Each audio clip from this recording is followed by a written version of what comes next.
Okay.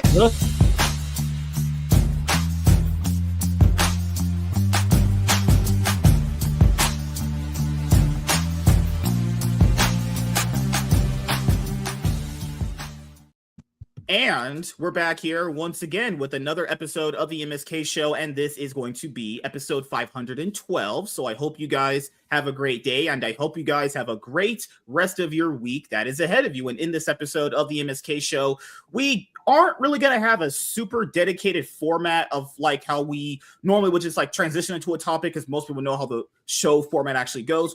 We're just going to kind of have a general discussion based around the second, live action movie for the DCU coming out. I'm pretty sure it comes out this week, actually, which is Supergirl. There's been a lot of discussion on it. And as you guys know, I am the person who's pretty much like Frieza to black people, women.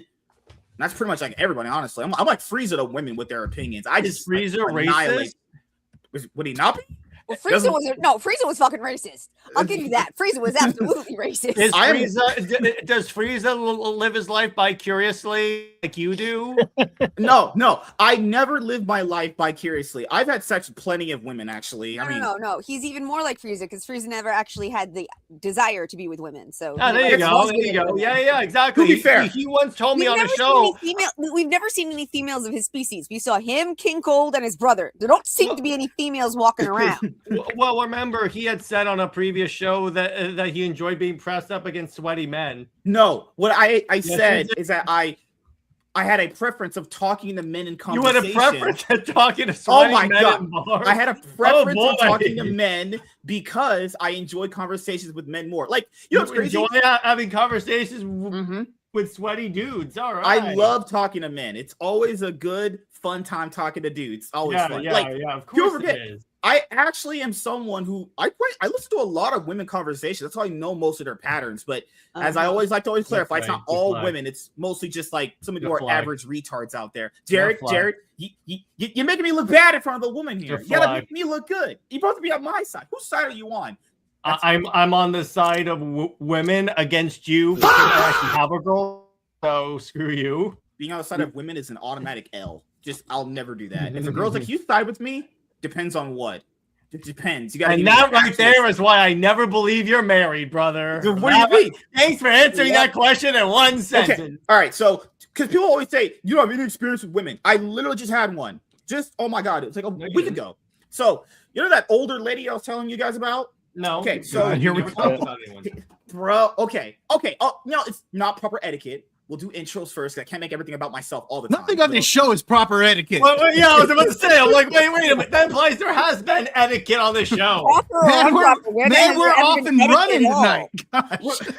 Let's do intros first, and then we'll get back to my love life, which is obviously very lucrative and very fun, actually. All right. So since Tiny's here as our guest tonight, and I'm chivalrous. Chivalry is not dead. Ladies first. How have you been? All right. Ups and downs, but I want to say happy to be here, and I think that's true. She's so non-committed to that. Just wait long enough. But no, I'm happy to be here, and I haven't seen Jared in forever, and it's nice to meet other people. So I'm happy to be introduced to new and interesting people who also love comics. Huh. You don't say that about me. When you see me, you're like, oh god, it's this black guy. That's because you're not interested. Never said that once. You keep forgetting. I have black cousins. I have lots and lots of black people in my family. All right. To be fair, she did at one point call me an egotistical maniac, and I was like, "That's true." What? I don't disagree with that at all. Actually, Jared's here. He's a Superman, Wonder Woman shipper. Bruce deserves her more. He's rich and famous and successful. Oh, screw you, dude. Why would she not want to be with a billionaire who has more status than a farmer? Because she doesn't care about that. Why doesn't she end up with the fighter pilot who always loves her? Because the fighter pilot's a douchebag. That's why he's a stalker. He didn't used to be. No, he was. He was either a stalker or a misogynist. That exists. Oh, wait a minute. I love him more now. Yes, he's a misogynist. Oh, God, I love being a misogynist. Jared, how was your weekend? Did you think about me at all? No, well, actually, I did think about you. The amount of existential dread I have coming on this show. I finally got the He-Man DC Comics omnibus that I broke in. So good. It's imagine actually mature He-Man with blood and stuff, and that's what this is. This is awesome. Nice. And what else? I finally got a trade of World War Hulk because I always had Planet Hulk, but I never had the second part.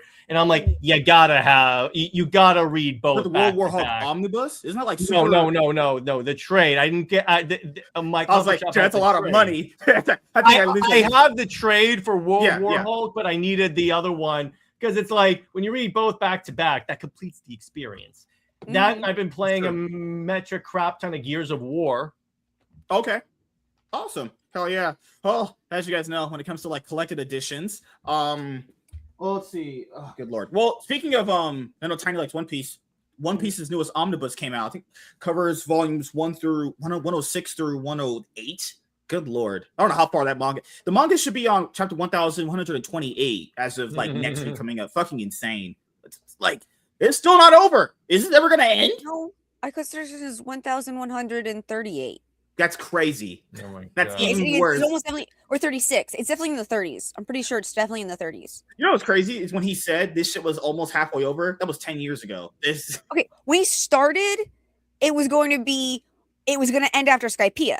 Right. Then when he realized they'd let him expand more, it was going to be 5 years. Yeah. Then once those 5 years had gone by, it was 3 to 5 years. Every 2 years, it would be 3 to 5 more years, 3 to 5 more years, 3 to 5 more years. Now we're in 2026. I honestly sounds like my contract with this show.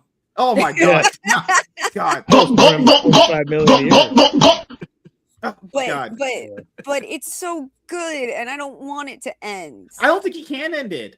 No, he can. He can, but there's an open. It leaves it open for so many spin-offs and so many other things to be developed, which there's some talk that supposedly he's been talking to some younger mangaka that he might actually allow to take over and do those spin-offs as long as they stick with the good lore.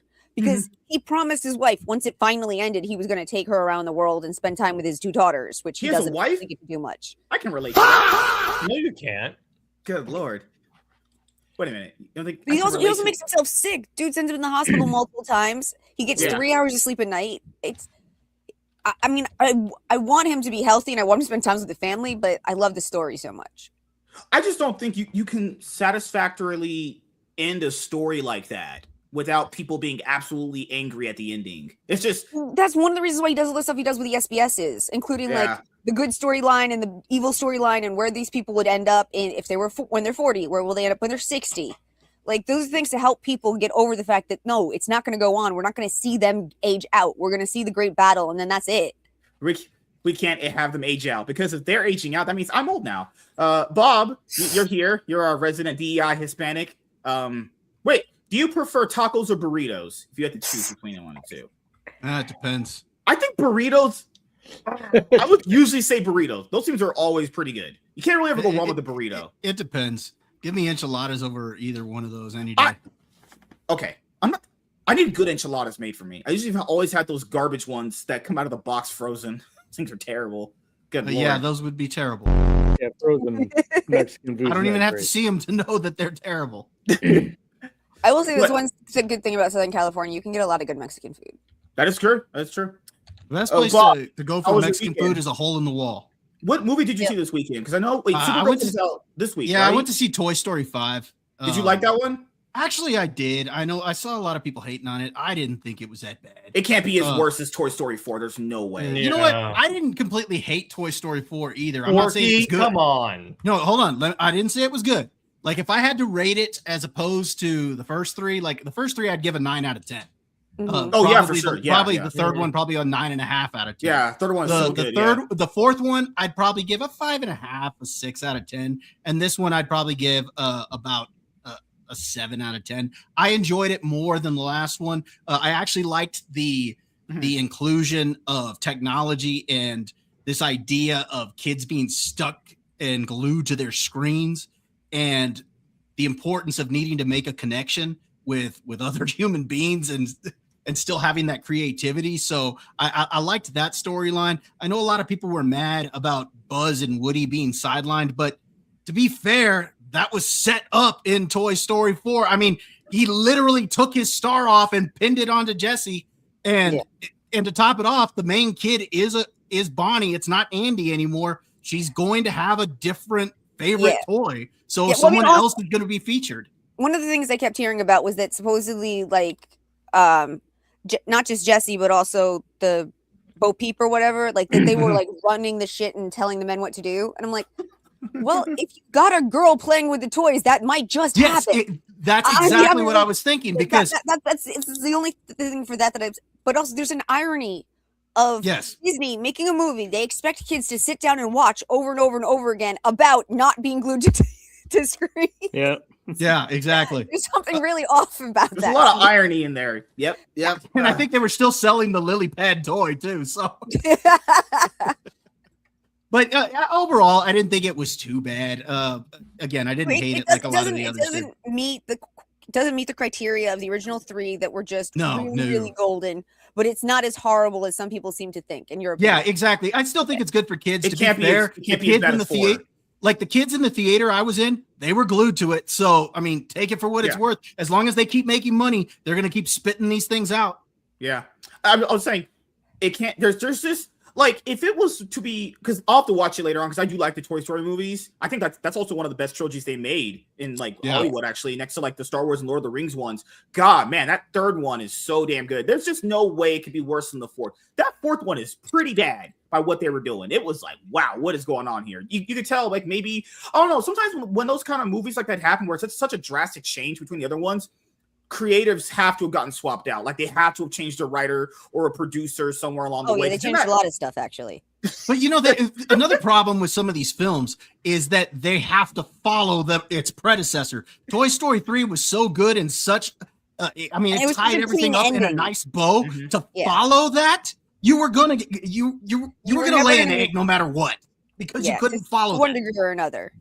Yeah, it just couldn't follow it. Milquetoast, if see, this thing is, Woody ultimately did something that every black guy wants to do: chase a white woman. Oh God, that's my guy right there. I have to say the only thing about Toy Story 4 I actually kind of found enjoyable, just because it was just so different, was the shit with the Saurus people, like the warrior dinosaurs. What did WZ say up here? Oh, I expect 5 things. Yeah. Bob to roll his eyes at everything MSK says. Jared to roast MSK. Tiny to scream at MSK. MSK to say dumb shit. And Joe to disavow everything MSK says. The man's a prophet. Yeah, there you go. He's been watching the show because it's gonna happen. All right. Joe, since you endorse all of my opinions, everything I say, obviously, how was your weekend? Out of the way right now and say that MSK is responsible for his words and I am responsible for my words. I second that. You know what I do find funny? I haven't seen Toy Story 5, but Tiny's point about wanting them to rewatch that a lot on a device kind of is ironic. But, you know, what I find ironic about Hollywood is all these actors and the companies themselves make anti-capitalist statements in movies, and then they all make millions of dollars in a capitalist movie. So, like, you know, just go to a communist country and make your movie, and they'll pay you $60,000, and government will keep all the money. So, you know, it'll ease your conscience, I guess. They sure do get pretty mad when their movies don't make a lot of money, even though they say they hate capitalism. It's fucking so cringe. Like, oh, it's so cringe when people talk. Virtue signaling. It actually drives me insane. They're like, oh, you know, we hate capitalism. Your movie failed. Well, you know, like, fucking hell, we lost millions of dollars. We couldn't make a sequel. Well, I thought you hated capitalism. What the fuck's wrong with you? Fucking they're all complaining about this merger between Netflix and WB, or not Netflix, excuse me, Paramount and WB.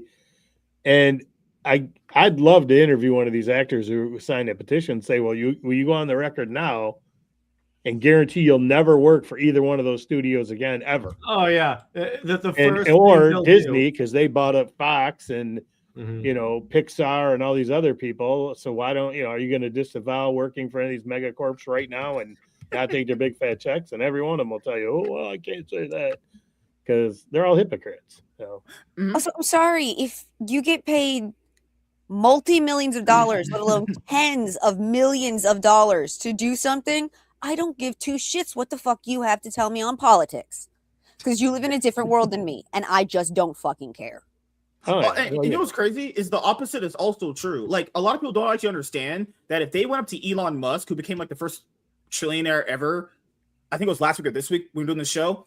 It was last week when he did the IP for XAI or SpaceX or whatever it was. Because, and I'm really annoyed that everyone was the first trillionaire. He created 400 millionaires in the same day. 400 separate people who had money and thought process to get in early became millionaires that day. And I'm sorry, that is fucking amazing for the country. That's amazing for the economy. That is money that will be spent on goods and services that regular people make and do. And I'm just so angry with them making it sound like trillionaire is this evil fucking fungus that's growing on him or something. Because I wanted to add on to what she was saying, because I'll just want people to understand that if a poor, let's say we're actually poor compared to him. Let's just say if we did interact. You're poor compared to anybody, MSK. Yeah. Well, wait a minute. Just want to get that out. What side are you on, Bob? I'll admit it. I'm on assistance. I'm disabled. I'm on assistance. So I know exactly how little there is. Like if we were to give him money advice, or let's just say an opinion on something, he, like, obviously, I'm not saying he's a dick. He would laugh at you, but he would actually in his head go, I would never listen to anything you have to say, because there's like this thing in life called people don't actually understand this though. It's like a hierarchy you go by, right? Like if a fat person was giving you advice about how to lose weight, I know. Hey, hold on here for a second. like imagine a bum who has no money telling you what you should do with your money. That's how like billionaires would think though. So it's always really stupid. No, actually, you've got two very, very wealthy men that have made an entire history of if somebody gives them good advice or a good suggestion. Oh, for sure. Yeah. It doesn't matter who they are. I mean, Trump fucking, I don't remember if it was his valet or his coat check boy, but dude had something he really wanted to tell Trump. And he told the dude, and Trump said, "You work for me?" He said, "Yes, sir. I work at like coat check or valet, something very tiny." He said, "All right, get in my car. We're going to go talk about this." And then the dude ended up becoming an executive. He didn't have a degree, he didn't have shit, but he had an idea and it was a good idea. Well, yeah. Musk is on the same thing, same type of thing for people in certain situations. There are people out there, if you have a good idea, they don't care who you are. They just want the good idea. The average billionaire or millionaire out there, they treat us like we don't exist. Well, there's another thing to add to that too. I think a lot of people have to understand it's also how you come off to people. Like, if you come up to a person like that and you're just super, something a lot of poor people do, they come off like very cynical and mad, even though, in my opinion, if you want to improve at life, you should probably go, hey, things are my fault. I'm probably the reason why things are where they are. Let me work on improving them. A lot of poor people actually don't think like that. They always go, well, it's always their fault. I'm stuck this way. I'll just point. Hollywood has told them that. Yeah. Because what's really interesting is what was the last movie or TV show that came out that taught perseverance, real grit, really looking at yourself and figuring out how to be a better human being? That porn I watched last night. Well, remember, these people want the government to control aspects of their lives. Yep. It's all laziness. It's all extreme laziness. Yeah, because I mean, this was my own personal experience. Like when you hear so many people talk. Okay, I have a conversation with someone. It was at work. Like, I think a few days ago. He just didn't like billionaires. He was just randomly telling. I was like cleaning like the lobby, and this guy was telling me about billionaires. He was like, "I hate them all. They're so disgusting, and like they always keep us down." And I was like, sir, how about you get a job and you work to build your life towards having money? He was like, why would I do that? I was like, you're talking to actual walls. These are like walls. You're talking to a literal wall. You suggest, hey, you could be like this if you kind of really put your mind to it. But they don't want to work hard, MSK. Why would I ever want to make money and have a great But life? a lot of that goes back to people have the wrong idea about what equality is. They mistake that for equity, and they think that everybody should have the equal amount of everything here, and that if they don't have what you have, then it's somehow your fault. And no, you have an equal opportunity to pursue your dreams. I mean, and ensure somebody may have a few more opportunities, but you still have an opportunity. A good friend of mine, my best friend growing up, he literally grew up in a shack, and he went and joined the military, became an officer, and now he's retired, doing extremely well because he went and he took an opportunity and he made something of it. Yeah. Everyone has something. I know that we don't all start with 100% equality of the basics. Like some people are born into wealthier families or richer families or more athletic families or whatever else. But everybody has something. I don't believe there's anyone out there that doesn't have some skill, something they're good at, something that they can do and do really well. And if you figure out what your thing is and you work for it, you can do reasonably well, if not very well. But I mean, if you're, I'm going to be a great poet and you're not making any money because no one buys your shit, maybe you were supposed to be a mechanic. I'm sorry. It's just how it is. Yeah. Or, like, I mean, to add to your thing. Everyone wants to be successful and they want to be successful at the thing they want to be successful at, not necessarily what they are good at. And or instantly. A lot of people don't understand that most things are pretty saturated in the time frame we live in. I mean, let's just use your argument. Let's just say this person wants to be a poet. Well, they think success isn't even supposed to even come to whatever you're trying to do. And here's the other thing. Lucky. Here's the other thing, and a lot of comic book writers need to learn this lesson. You're not entitled to people's support. You are not. If people like, okay, it's great because you got plenty of like creators that write hyper niche books and then like expect that they'll have the success that they can do comics full time. And I'm like, bro, that happens to a very few amount of people. Jared, are you saying that a lesbian, non-binary Batman book is not going to sell well? Or that's what you're saying? Or like, not only that, you have people that are only in the independent sphere, but then expect people to support their books so that they can do comics full time. And I'm like, bro, maybe have a side job all the time. Everyone that's successful in comics tells you to have a side job first, at the very least first, because to get your name at least out there. So when your name's out there, you're getting the opportunities. And eventually, yes, you can get to that point where you can do comics full time. Right. Because that's another thing that a lot of people don't actually understand is these things are like, because, you know, I would argue very nuanced because there's so many different factors. Just because you're doing anything creative doesn't mean you'll be successful at it. And you actually should probably just be doing it because you just like the hobby. And unfortunately, when it comes to creative stuff, even if you're really good, it doesn't necessarily mean you'll be successful. There are amazing singers that never get contracts and never get whatever and have to work regular jobs. There are amazing artists that cannot make money from their art or not enough to support them and their family. Mm-hmm. And hello? Actually, it turns out something like 70% of the people who try to scale Everest, like the professionals who plan it, only make it 90%. Very few people ever actually make it to the top of Everest, even with modern gear and everything else. Just because you're good at something or you want to hit some goal doesn't mean you will. Do what you can, try your best, but when it doesn't work, you don't get to blame everyone else. You got to find another path. Mm-hmm. Oh yeah. Make it if you don't try. And one thing that's true. One thing that I always find, I don't know, irritating is if somebody tries something and then they fail, a lot of people pile on. I don't know if you guys know who Chris Gore is from Film Threat. Oh, I've met him before, yeah. Yeah, somebody on Twitter was attacking him saying you're a failed comedian because I guess he tried to be a stand-up comic before. I don't know. I never heard that. And he's like, you can look it up. You can look it up and you're a failed comedian or something. And I just replied to say, well, he tried and he didn't succeed, but he went on and he created this magazine. It's online now. He does a successful YouTube channel. So it does everything you do, you're not going to succeed. But people have usually the people who want everything for free attack anybody else who has success.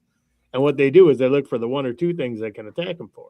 You know, you look at Elon Musk, you know, he's worth $1 trillion on paper. But what do they say? Well, he didn't create this. He didn't create that. But he got all these ideas together. Like, no, he didn't create all the technology in SpaceX, but he got all the people together to do it. He employs people. And not just that. He gave them the freedom and the space to fail and the resources. And the resources they needed to try. I mean, they blew up 4 rockets? Mm-hmm. Yeah. I mean, they caught a rocket coming back down. I mean, that's pretty impressive. That's and then all these multi-millionaire politicians are, no one should have all this money, blah, blah, blah. But he's paid more taxes than anybody in the history of this country. He's employed more people than everybody in Congress combined for probably the past 40 years. Yep. So I don't know. You got to attack everyone's. I think it's just low self-esteem. I try to like lift people up, in a way. like online and Twitter and stuff, there's a few creators I like. So I'll promote like on my Twitter account, I'll retweet their tweets, try to hype them up a little bit because I enjoy their content. And, I like to do that and try to help people out. But, sometimes I've actually been where I've been jealous of somebody's success and I'll get mad and I start thinking about their failures. But I had a friend of mine was a coach and he kind of broke me of that habit. It was a long time ago we were talking about it and he just talked about being graceful when you lose and those kind of things and also trying to support the people you like. And we talked about that with comic creators a few weeks ago about when they had the whole, the blackout of DC Comics. The DC blackout thing. Yeah. And instead of trying to tear down what you don't have, you support what you do have. And then that way you can lift it and then you'll get more of it. But instead people want to tear down. And I think that's a huge problem now. And everybody, you got to break the mindset.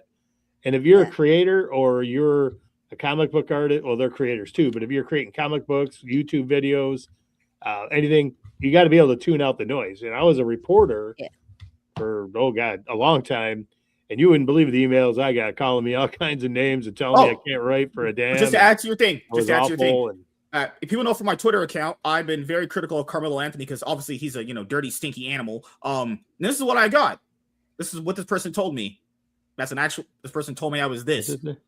Just from criticizing Carmelo Anthony, So just to add to people, people like to attack. That's why I try to stay out of certain things like that because there's no win situation. But you got to support what you like, and you got to people got to break free.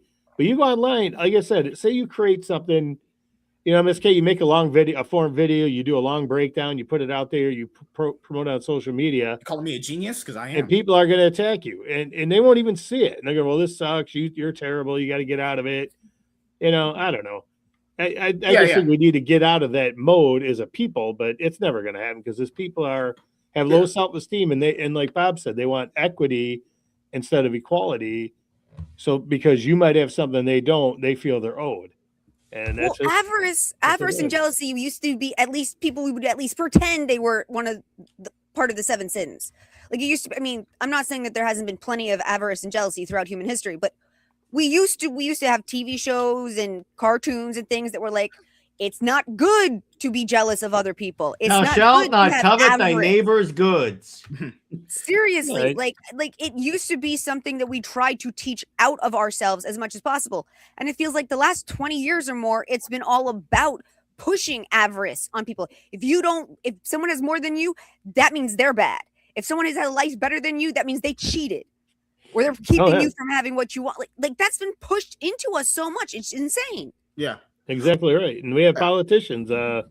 AOC said that no one's a billionaire on their own. They had to steal it from somebody else. It's just ridiculous. So were you. So were you then? If you look at all these politicians that are like against it, I'm like, wait a minute. How much did you make from a book deal? Yeah. Whenever she starts talking, I just tell her this. Your bitch ass up. I just like think she literally showed up for a fucking casting call in New York and they chose her to run.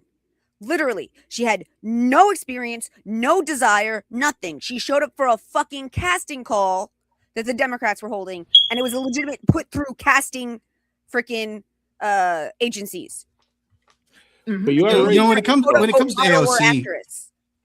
to AOC, I can't stand her, but I'll say this. I think she's smarter than what people give her credit for because I think she knows how to play the game. She knows exactly what she needs to do to keep getting reelected. To be fair, I would World War 11. I would sleep with her. To be fair, I have the biggest standards on planet Earth. But to be fair, no, you don't. What do you mean? No, you don't. So this is something I'll add. It's why he's still celibate. Yeah, exactly. Fair, my dick almost fell off from having too much sex yesterday. No, that only happens from atrophy. Or some really, really nasty diseses. Then again, I only date clean women. If your vagina's not clean, I will not be sleeping with you. It's just the standards I have for myself. I'm like up here, So another thing, I'll throw a wrench in conversation. We'll do this. So I think a lot of people that don't achieve anything It's because they have no, what's the word? You can say grit, perseverance. I think perseverance is another thing too. Like if someone tries something and fails, I will still always respect that person, at least on the aspect that you at least tried and failed. There's people, like you said, that keep in mind, these people literally will do nothing in life. I mean, these people are literally arguing why should they even have a job, right? And these people have the nerve to tell other people how they're unsuccessful at something. When they literally, I swear to God, you argue with people, they will literally back and forth go with you in an argument about why they don't even need to make money, like getting a job and paying your own bills. Like, they're like, why would I had someone literally tell me, why would I ever do that? Doing a 9 to 5 is like basically being a slave. Yes, because slaves remember those people that get upset when they're fired for showing up late and they try and say, I have time blindness. That's so stupid.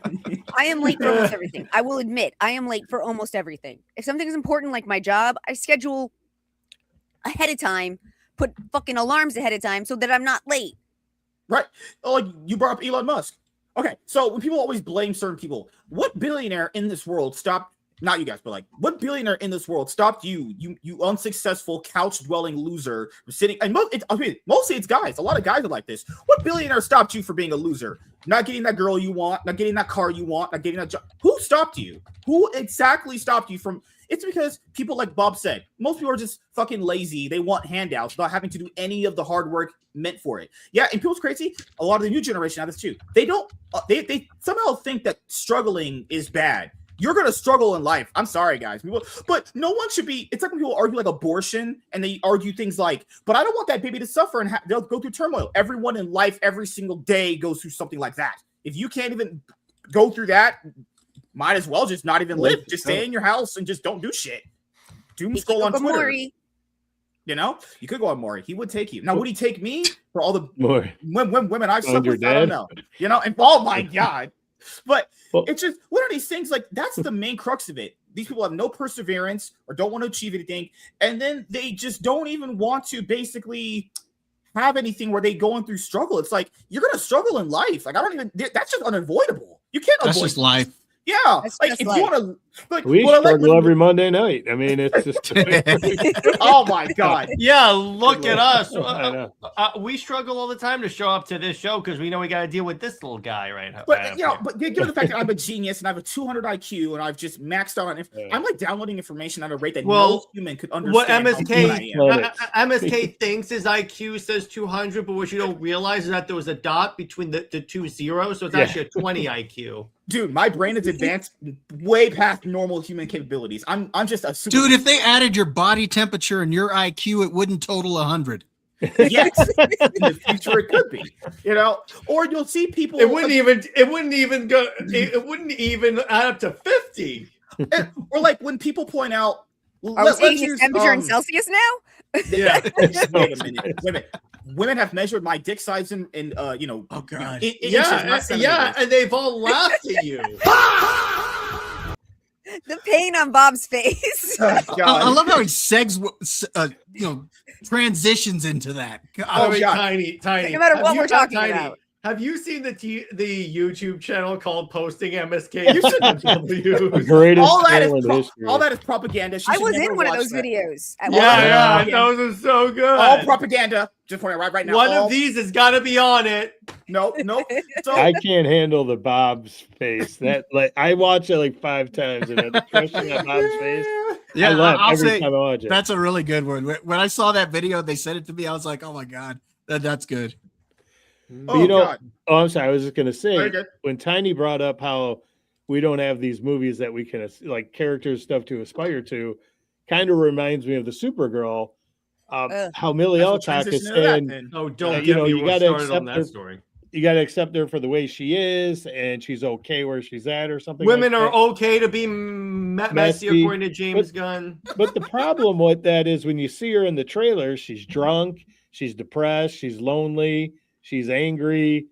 So you don't want to improve from that. You don't want to make that better. So that's okay. The message is you're okay that way. The other thing what's kind of funny is that's in keeping with the comic book. And because Tom King likes to write characters the way he would act in those situations. And I love where he once said that back when he was writing Batman, he was on a panel with Frank Miller.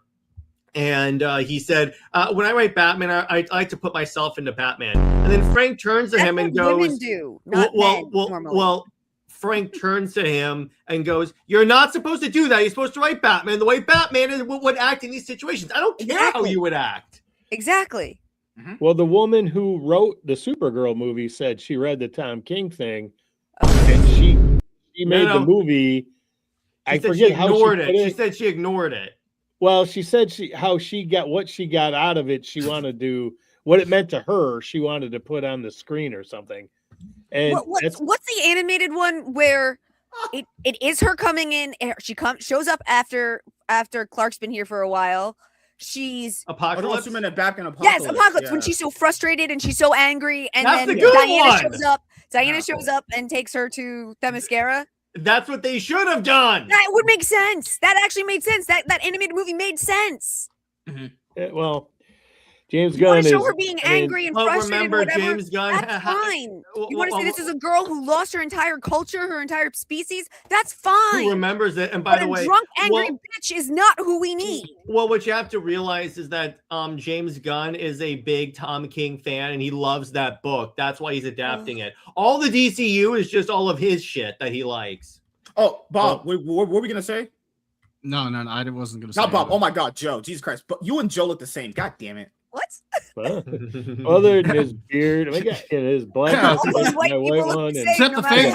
Except the face is different, but other than that, one has a beard, one doesn't, or like one has a black beard. So I'm like, both what are you big doing? in the stack, obviously. You know what I was gonna say is it kind of bothers me about the James Gunn verse that we have two movies now that are gonna crypto is the focus, and we don't even have a Batman or a Wonder Woman. Or Flash, that's the funny part is like when people were like at the Paramount merger and they were talking about like the Paramount's probably because from what was rumored by trustworthy elite scoopers that Paramount was not impressed with Superman or James Gunn's plan. So people were like, "Oh, we're gonna."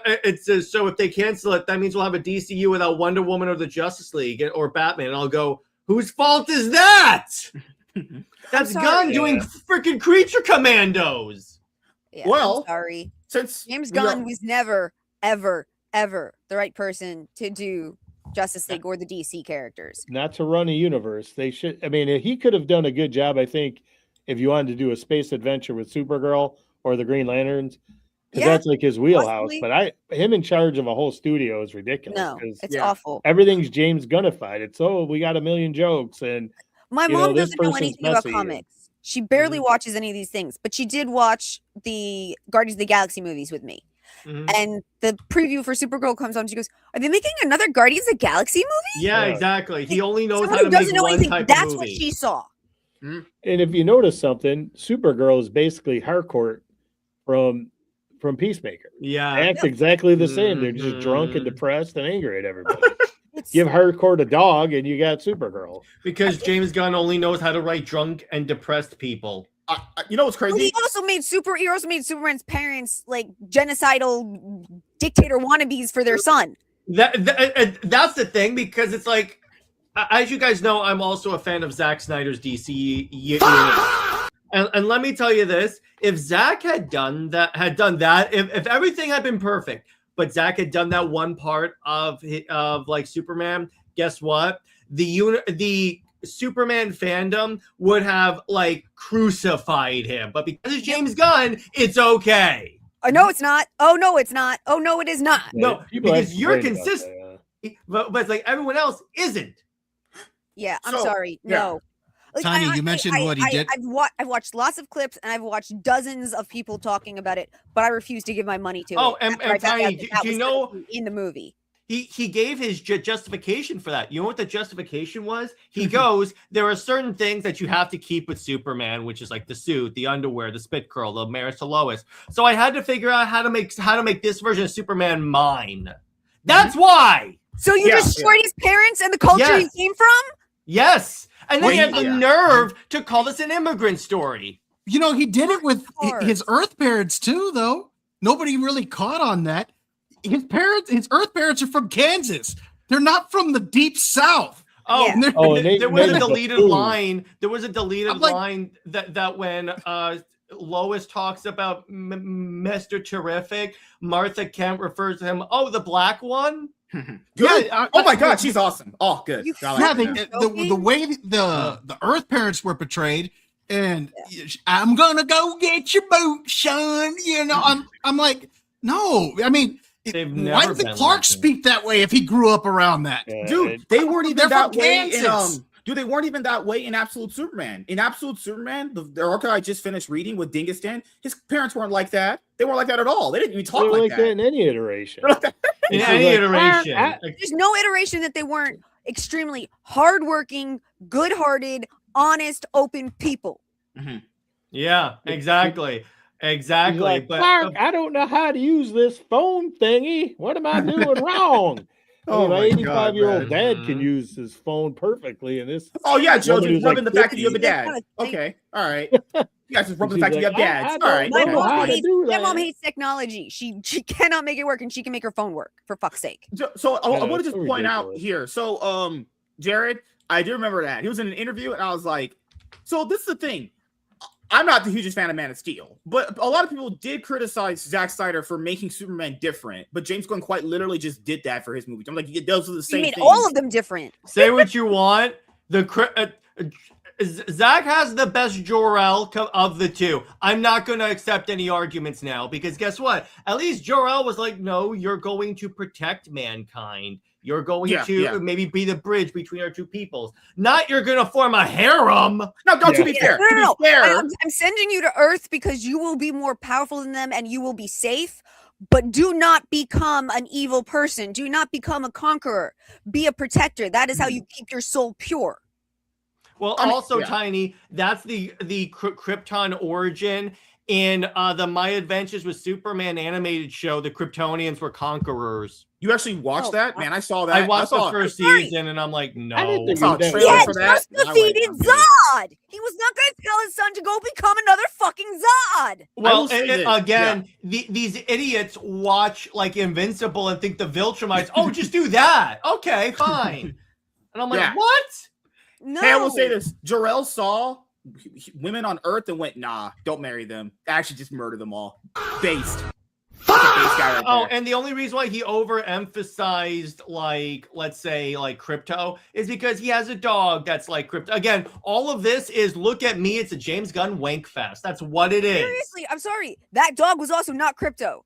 Crypto has always been a larger, more wolf-like dog. Yeah. And except for the versions when he's an actual fucking wolf. Tiny always, which I love that version where he's a wolf. Tiny, why are you blowing up our viewers' eardrums? Why are you doing this? Oh, trust me, I do that all the time. If Dave Filoni was doing Superman, Crypto would be a wolf because isn't he like addicted to wolves or something? He's like a weirdo. That was his name when he was in Mando and Grogu, wasn't he? Like Trapper Wolf or something? Mm-hmm. Yeah. Okay, that's embarrassing. Since we're on Supergirl, I know there's a lot of talk about it, but I want to start it here. Because this is kind of always a basis I like to always cover whenever we talk about these things, because some retard fucking from India who has no job, probably pretends to be an OnlyFans girl to get money, will end up telling me, hey, but I liked it and other people did too. Yeah, but that's not an argument though.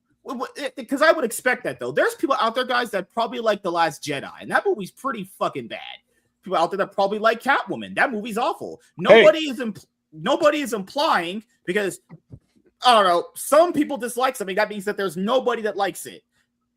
There's people out there that don't even like the Lord of the Rings movies. I mean, this is how life works. There are people with brain damage. We get it. Right. Like, I just keep in mind. I will say that just because someone dislikes something has no bearing on you liking it. And I know that's been a prevalent thing. It's like, but for Supergirl, there's people that are not going to like it, but I will. Well, okay, then you can like it. We just Congrats. That's awesome. That's fine. But did you guys see the Millie Alcock talking about people hate it in Supergirl the movie, just don't like female superhero movies? And I'm like, bitch, Wonder Woman came out in 2017 and we all love that. Stop it.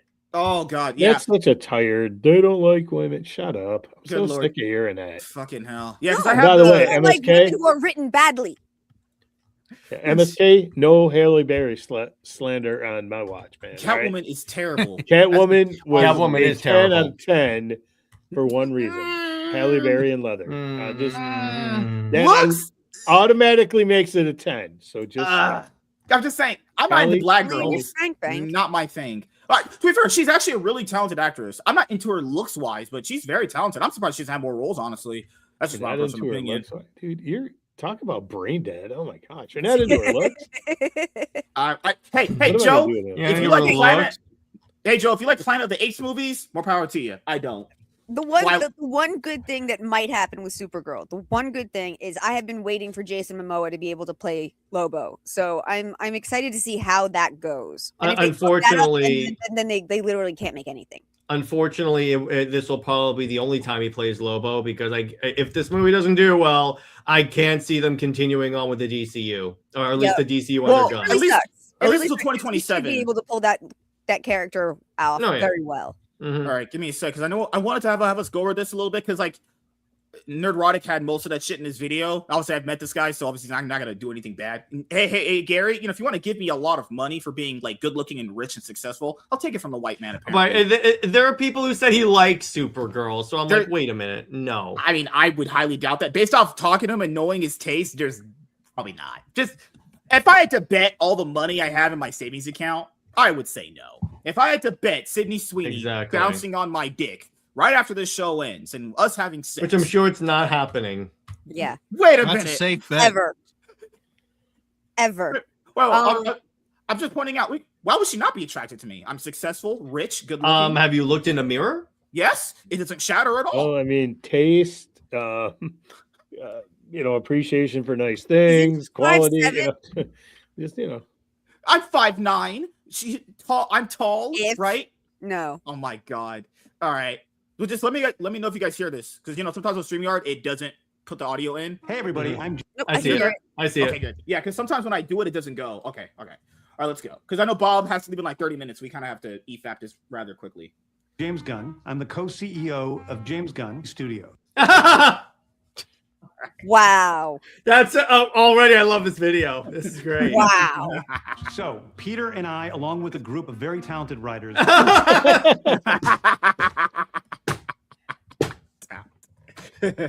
Nagario has no big anything to her name ever. How's that talent? How do you know that person's talented? She's written nothing of value. This is why people keep saying everyone gets to fail upwards. She has no credit to writing anything, and now it's just giving Supergirl. All right. Also, it's crazy. James Gunn, you know what? He's an interesting guy for me. I like some of his stuff. I don't like some of his stuff. This guy literally allowed his wife to get. Oh my god! Why would he allow his wife that he just got married to be around John Cena? Not just around, like they're in a relationship. They kissed each other. What? Mm-hmm. If I ever caught my wife kissing a man, I would actually throw her out a window. Mm-hmm. Is he just a word of cuck? What kind of humiliation ritual is that? That would be the definition of what you just described. I'm just pointing out, John Cena looks considerably, I'm not gay, but he looks considerably a lot better than James Gunn, both physically and demanding. Like, I don't know if you want to have her kissing another better looking, more muscular man than you. Women kind of like those things, which I have those things too, actually. I've started to map out an 8 to 10. Weird. Okay. All right. Plan of what DC Studios will be in film, television, and gaming. The first project is in gaming, really. The next project up in gaming. How's that gaming coming for you, Jimmy? Oh god. Oh my god. Is Waller. It never happened. Okay. Next is a big one. Yes. Remember, like I think someone I used to know named Jody's Corner had a scoop where he said Waller's not going to happen. To be fair, we all could kind of predict that too. He only greenlit Waller because Waller's his favorite DC character. I'm just gonna Waller tell you right never there. happened. He said Jody was wrong. He wasn't wrong, and then it didn't even retract. Waller is never coming out. Waller is like my dad. It doesn't exist. It's like a vacuum in space. To be honest, I don't think they had planned for a good portion of these. I think they just announced a bunch of these so they could get people excited and say, "Oh, here's the plan. Here's what we got going on." And then by the way, there's only a handful that actually had actual scripts. They pulled the Lucasfilm strategy with Kathleen Kennedy. He just doesn't announce shit. Well, and then a lot of these were leftovers from the previous regime. That makes sense. But it just, to be fair, I will not just shit on him for this. All studios got to stop doing that. All these people took the wrong lessons from Lucasfilm. No, Lucasfilm just announces random Star Wars shit. And then like a few years, you're like, where is this at? They're like, oh, it's canceled. please stop doing that. But they're going to keep doing it because obviously reasons. On the true beginning of the DCU. This is called Superman Legacy. Crap. Okay, the next thing is a big premiere HBO television series called Lanterns. Whack. Next is a big movie called Bro, put this on the back burner. Bro, dude, what's crazy is he said that we are not going to put out any movie that we don't feel like is good enough as they release Superman. Or we're not going to announce something that the script is not 100% done. Proceeds to announce stuff and say the scripts aren't done yet. I'm like, what the hell, bro? Proceeded to announce Man of Tomorrow and then the next day say the script is done. I thought you said the script is whatever. Also, taking out the Authority, that makes the engineer being in Superman like useless because you could have replaced her with Mercy Graves and nothing changes from the movie.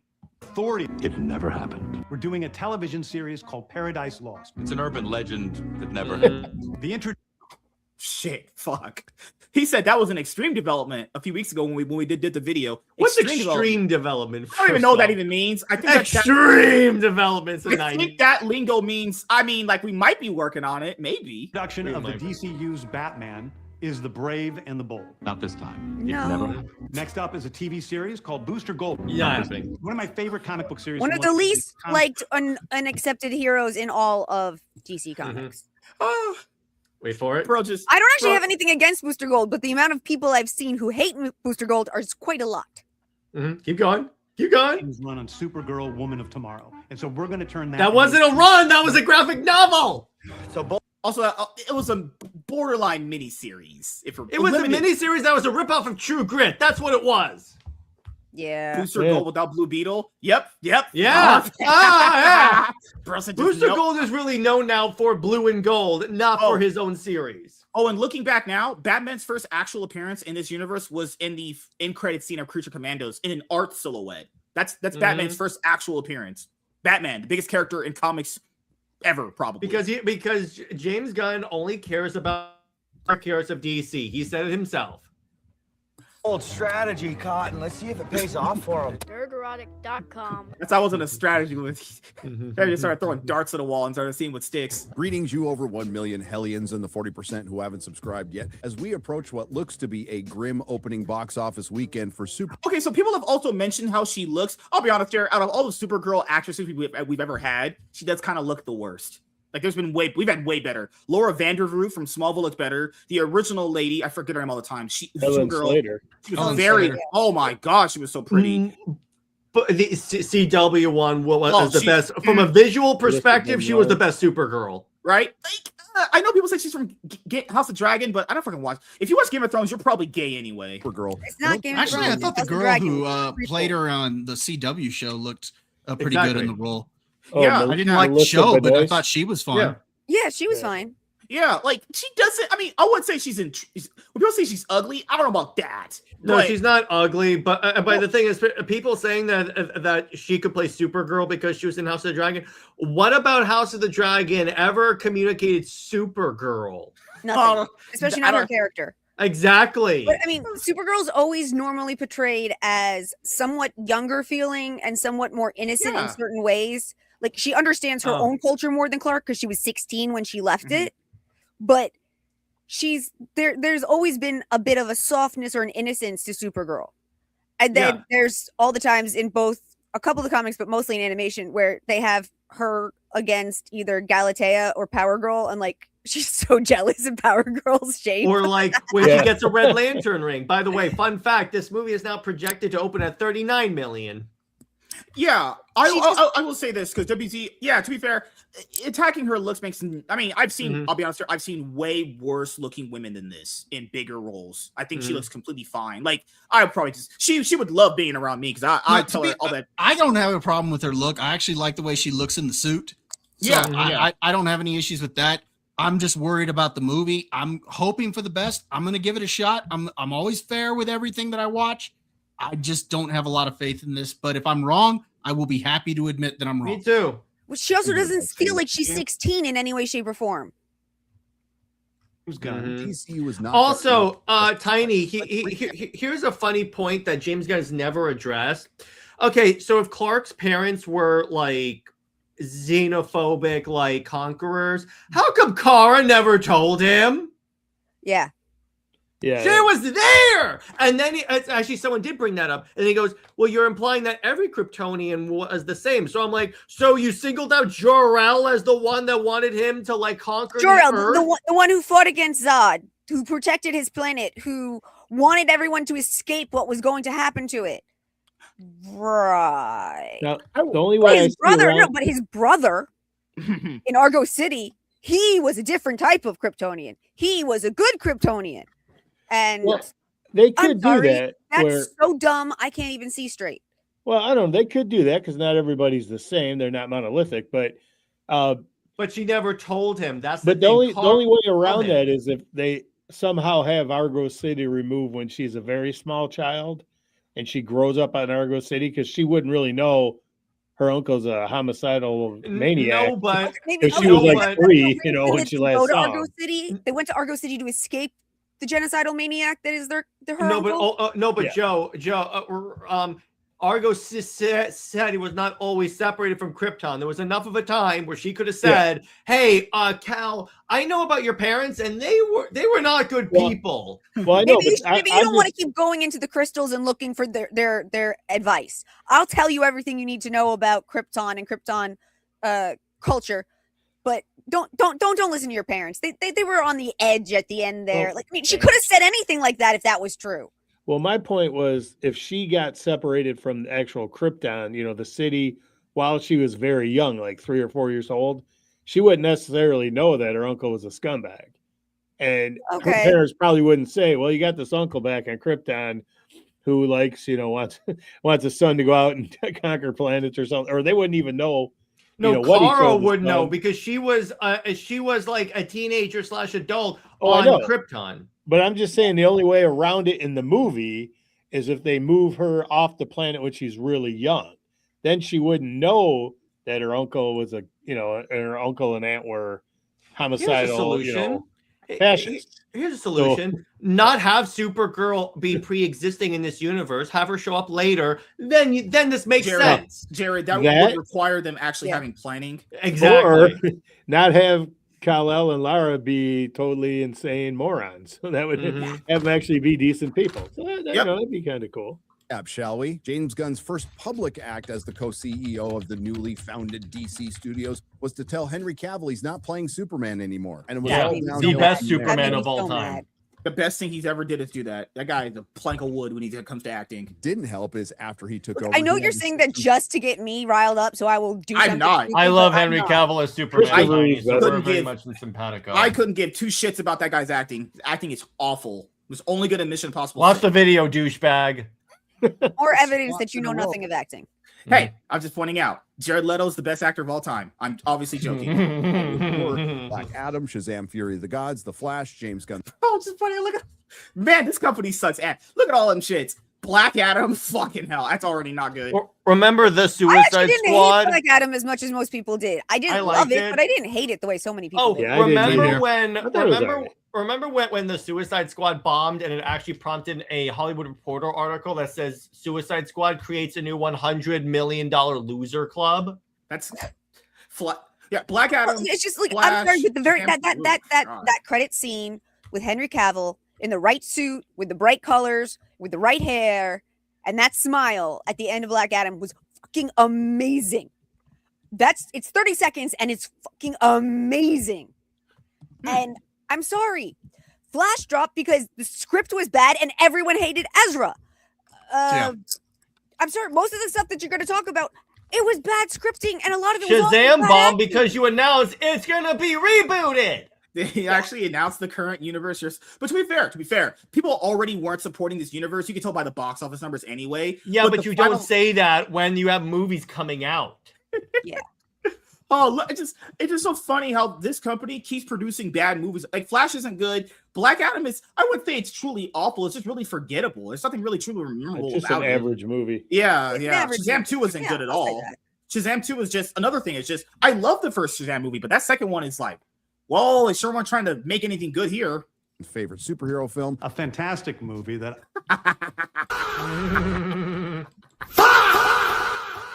Oh shit, Brozo smoking crack. I really love. Blue.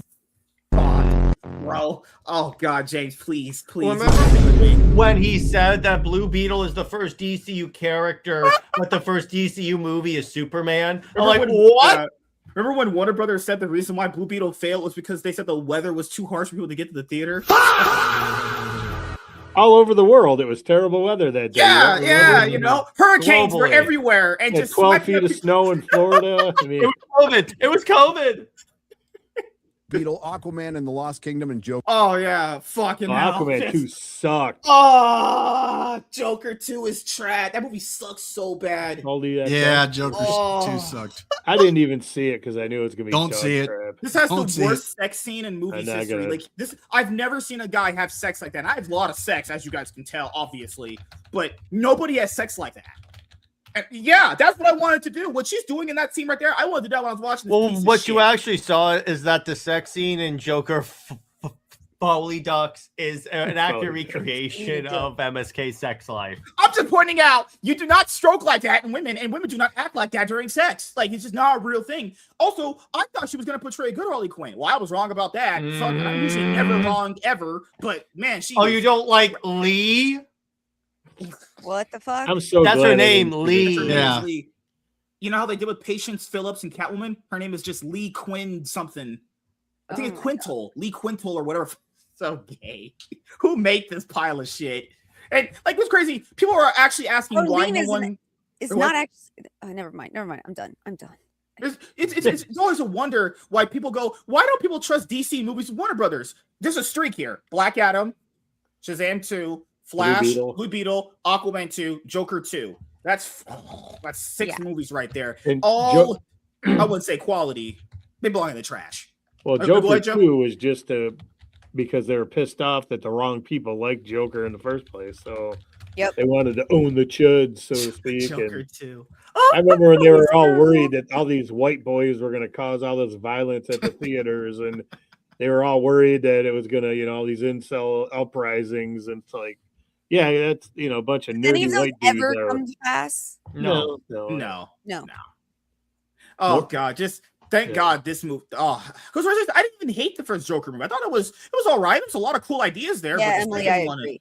Second one is just Number 2. But after that, it was finally in James Gunn's hands, and he decided to launch the DCU with an animated series that nobody watched, Creature Commandos, and Gunn with. To be fair, I've heard most people I've talked about this one said they don't hate it. They think it's okay. I like Creature Commandos. I think it's good. Yeah, I heard that it was decent, but.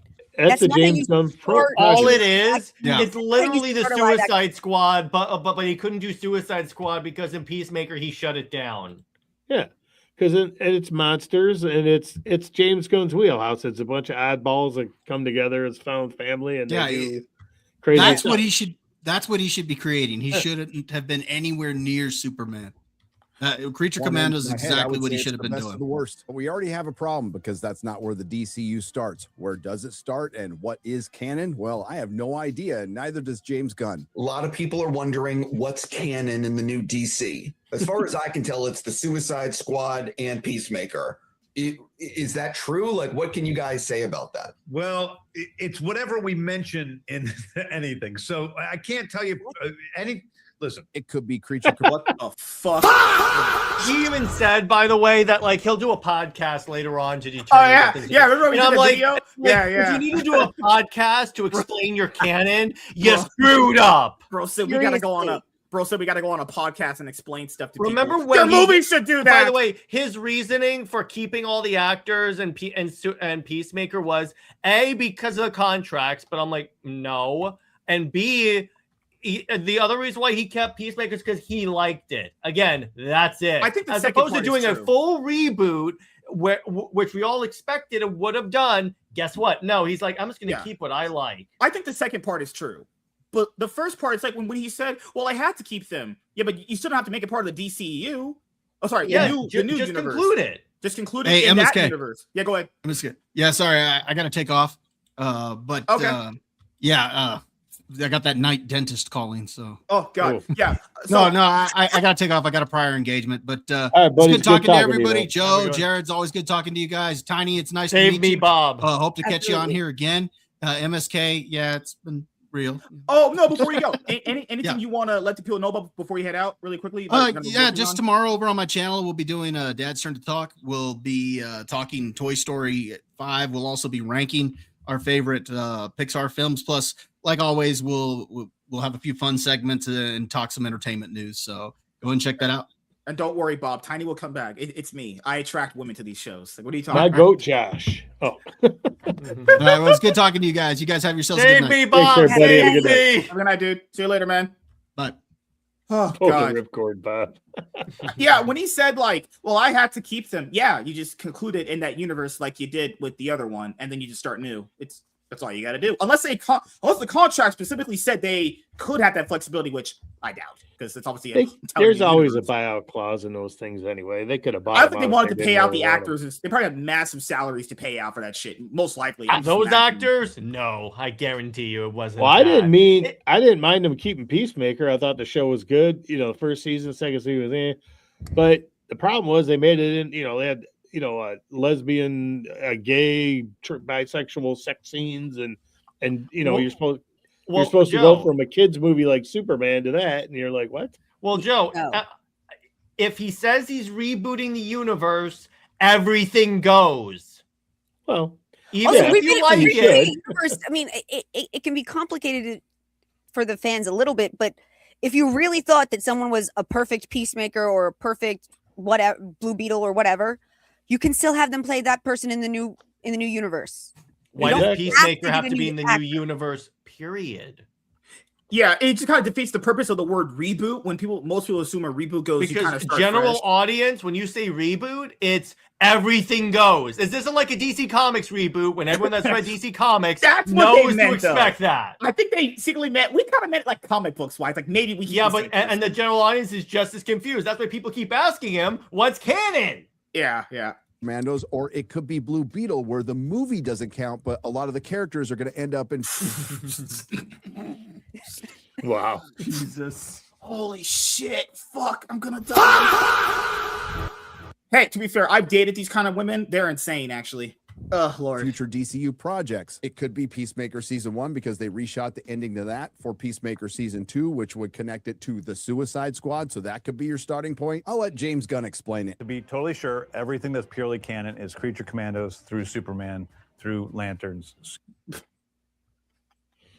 Supergirl, Peacemaker Season 2. The truth is, almost all of Peacemaker is canon, with the exception. That's not even how that almost all. What in the world? Is it just the cameo from the previous Justice League? Well, I guess. He explained. Justice League. Peacemaker's pretty easy. Peacemaker Season 1 is basically canon outside of the appearance of the Justice League. I think of Suicide Squad and Peacemakers as pretty unreliable memories of what happened in the DCU. Or James Gunn recently confirmed that a movie about a B-list Batman villain without Batman, Clayface, is chronologically the first story in the DCU. I hope that clears things up because it doesn't for me, but it shouldn't matter because James Gunn says canon doesn't really matter. One of the weird things to me. That's like comics. To be fair, all these universes are starting to pan out like comics. But that's when people get angry with comics, because canon doesn't matter to some of these stupid people.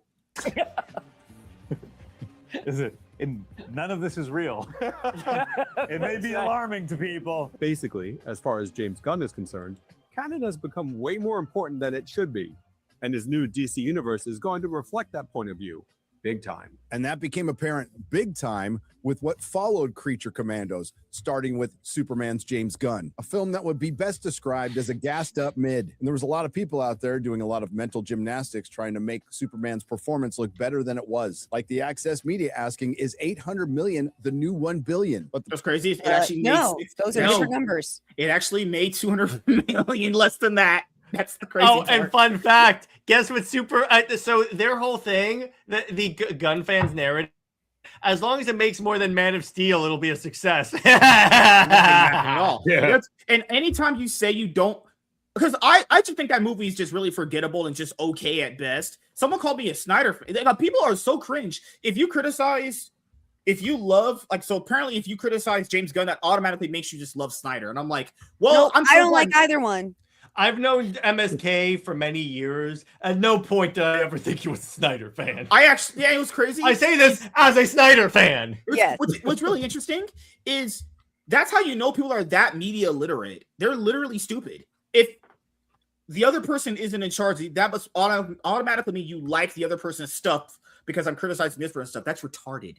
People don't know about online internet beefs like that. If someone went and watched James Gunn's Superman movie, why would that make them a Snyder fan or vice versa? And why can't they just be both fans? I don't understand.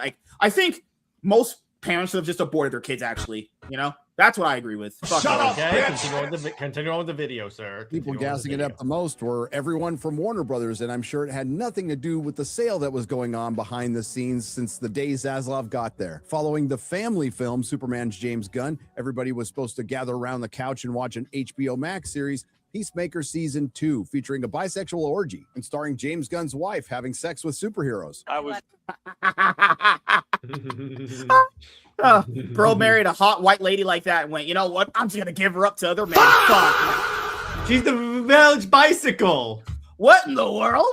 I'm gonna have her have sex with John Cena. I don't know if they did. I only seen season 1. I actually like season 1. All of season 2 is any good. At this point, I almost wish that things like The Boys and even Watchmen was never made, because it has opened up this insane obsession with the evil versions of Batman, Superman, and the evil versions of the Justice League. And I'm so fucking sick of this. I want my heroes to just be heroes. Oh, man. Oh, but so MSK, yeah, I saw his, did you see that Supergirl's promo partner campaign was $100 million?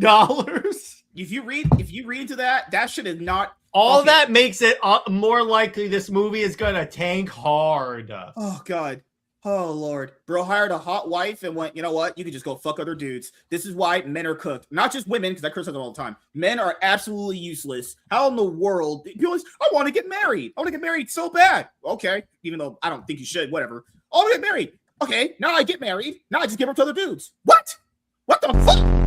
Mm-hmm. What the world?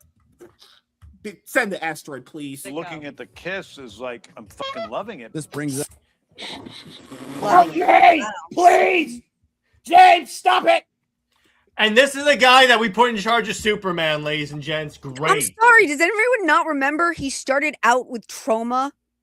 Yeah, where where one of his things was making PG porn.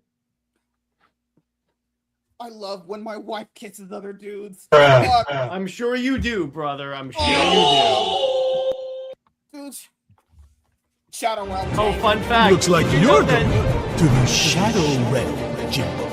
Did you know it's confirmed that Supergirl does not have a mid or post credit scene? Isn't that funny? That's a great feature aspect for the universe. Doesn't he leave into Clayface or Man of Tomorrow? Could have put like a little Man of Tomorrow teaser in there, just a little tiny. Particularly since he said Supergirl's going to play a role in Man of Tomorrow. I bet you he's saying that because it's going to flop hard. He might play a role as if like she's going to be in the movie. That's what he. Yeah, that's going. Yeah, there we go. That's where we're getting us to Supergirl. And its star Millie Alcock, who's trying to do her best Rachel Zegler and kill this film in the crib. The backlash started back in March from this Vanity Fair interview where she said, simply existing as a woman in that space is something that people comment on. We have become very comfortable having this weird ownership of women's bodies. Now I'm sorry. Every single time someone plays Superman, everyone talks about whether he's going to have to be jacked up, if he's going to have fake muscles, if he's gonna be wearing skin tight.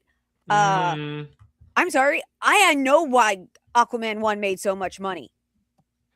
It wasn't the writing. So I'm so fucking sick of female actresses trying to pull this shit. We don't suddenly have a thing about women's bodies and the way they look have been affecting how people perceive them as characters since Hollywood fucking started in black and white.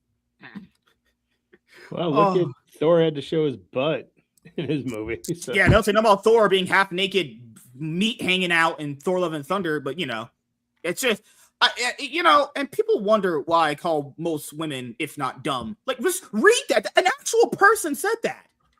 An actual person said that, and I'm supposed to hear that and go. They also called Supergirl a lesbian icon. Good Lord. Yeah, where the comics does that come from? She's not that's the same people that are trying to say Wonder Woman is, even though DC has clearly said she isn't. Oh my God. Isn't in any way, shape, or form. And we're there are some women on Themyscira that are. There are 100%, but Wonder Woman ain't one of them. No, no, she's not. Just because some writer said so in a book that was never referenced again doesn't mean that.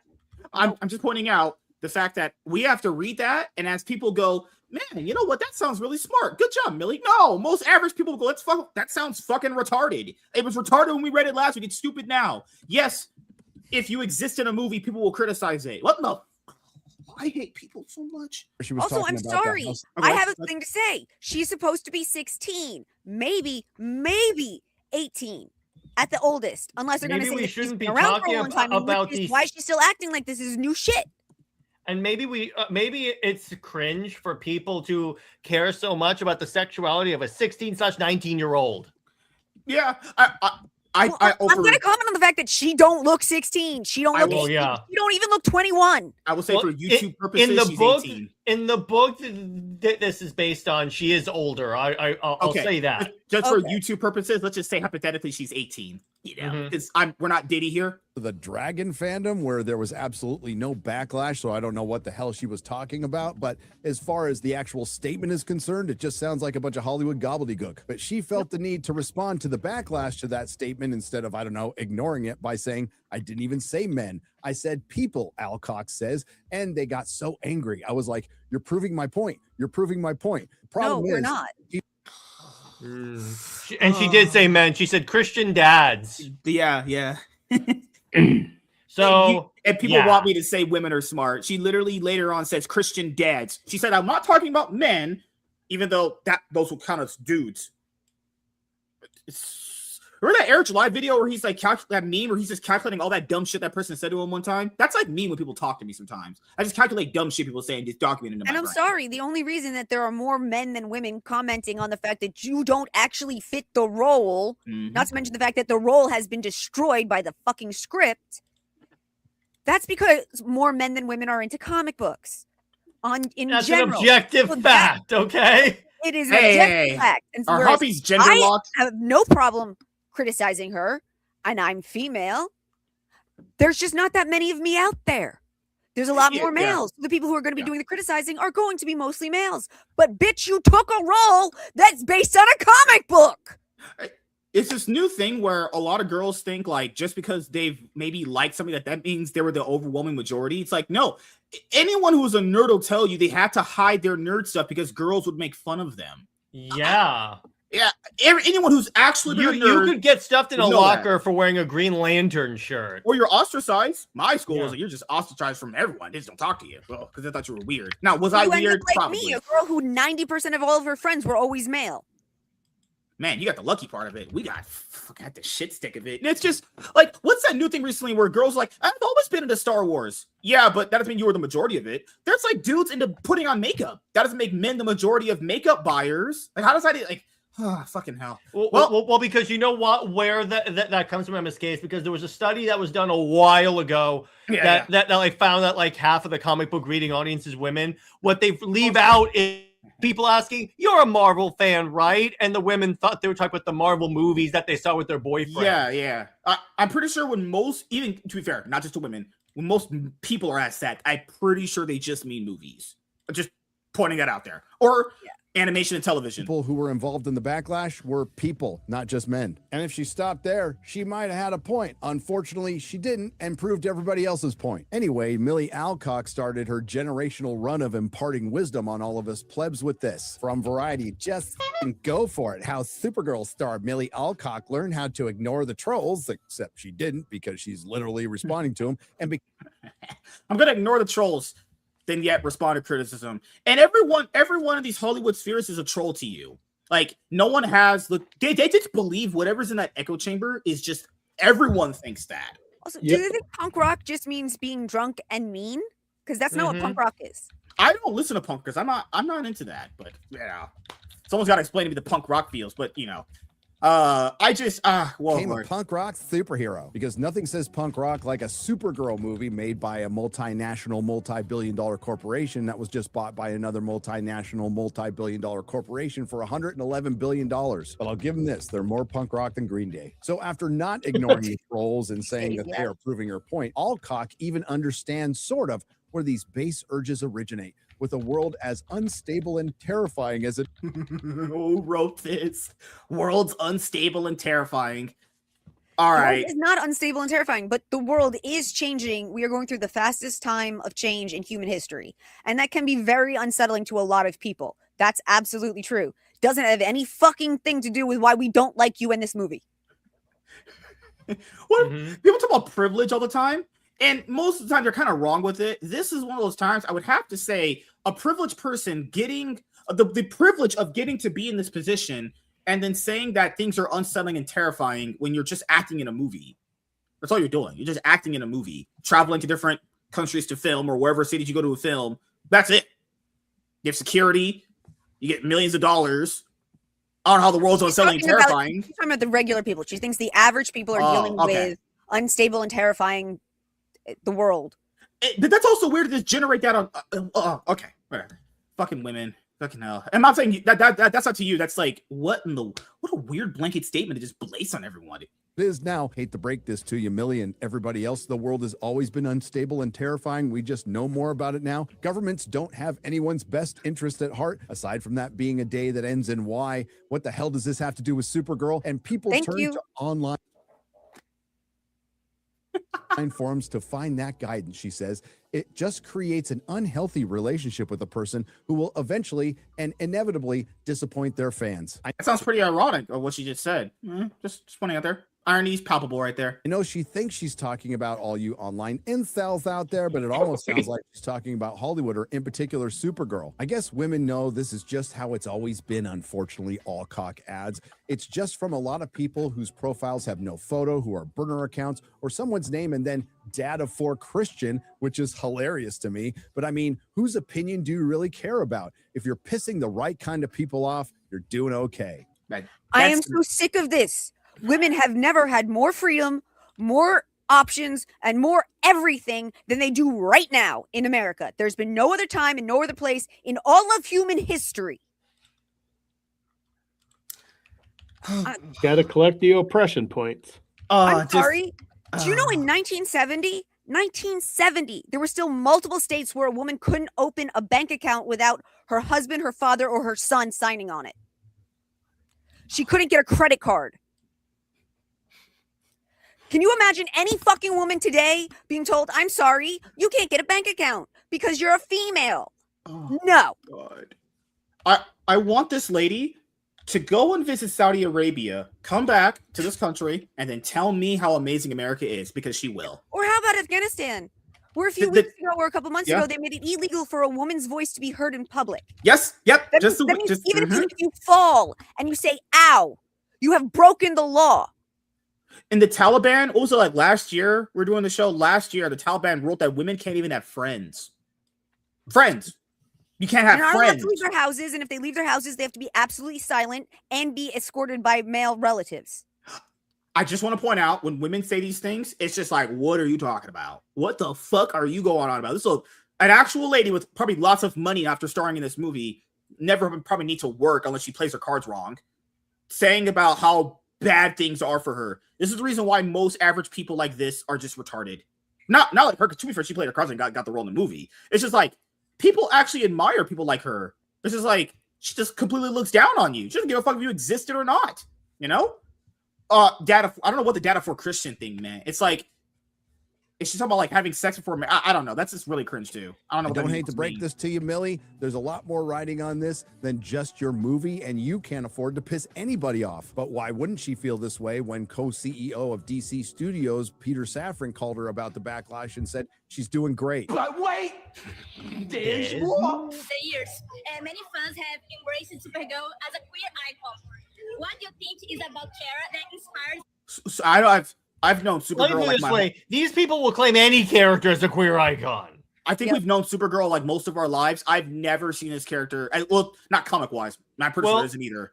In Dark Knights of Steel, she's dating Wonder Woman. To be fair, it's not an Elseworld story. It's not Black Label. It's an Elseworld story, so that's the one redeeming quality. But it's not a mainline continuity thing. Yeah. Like, people will grab any version of the character at all. Basically, if you're a character that someone in the LGBTQ community likes, you become gay icon.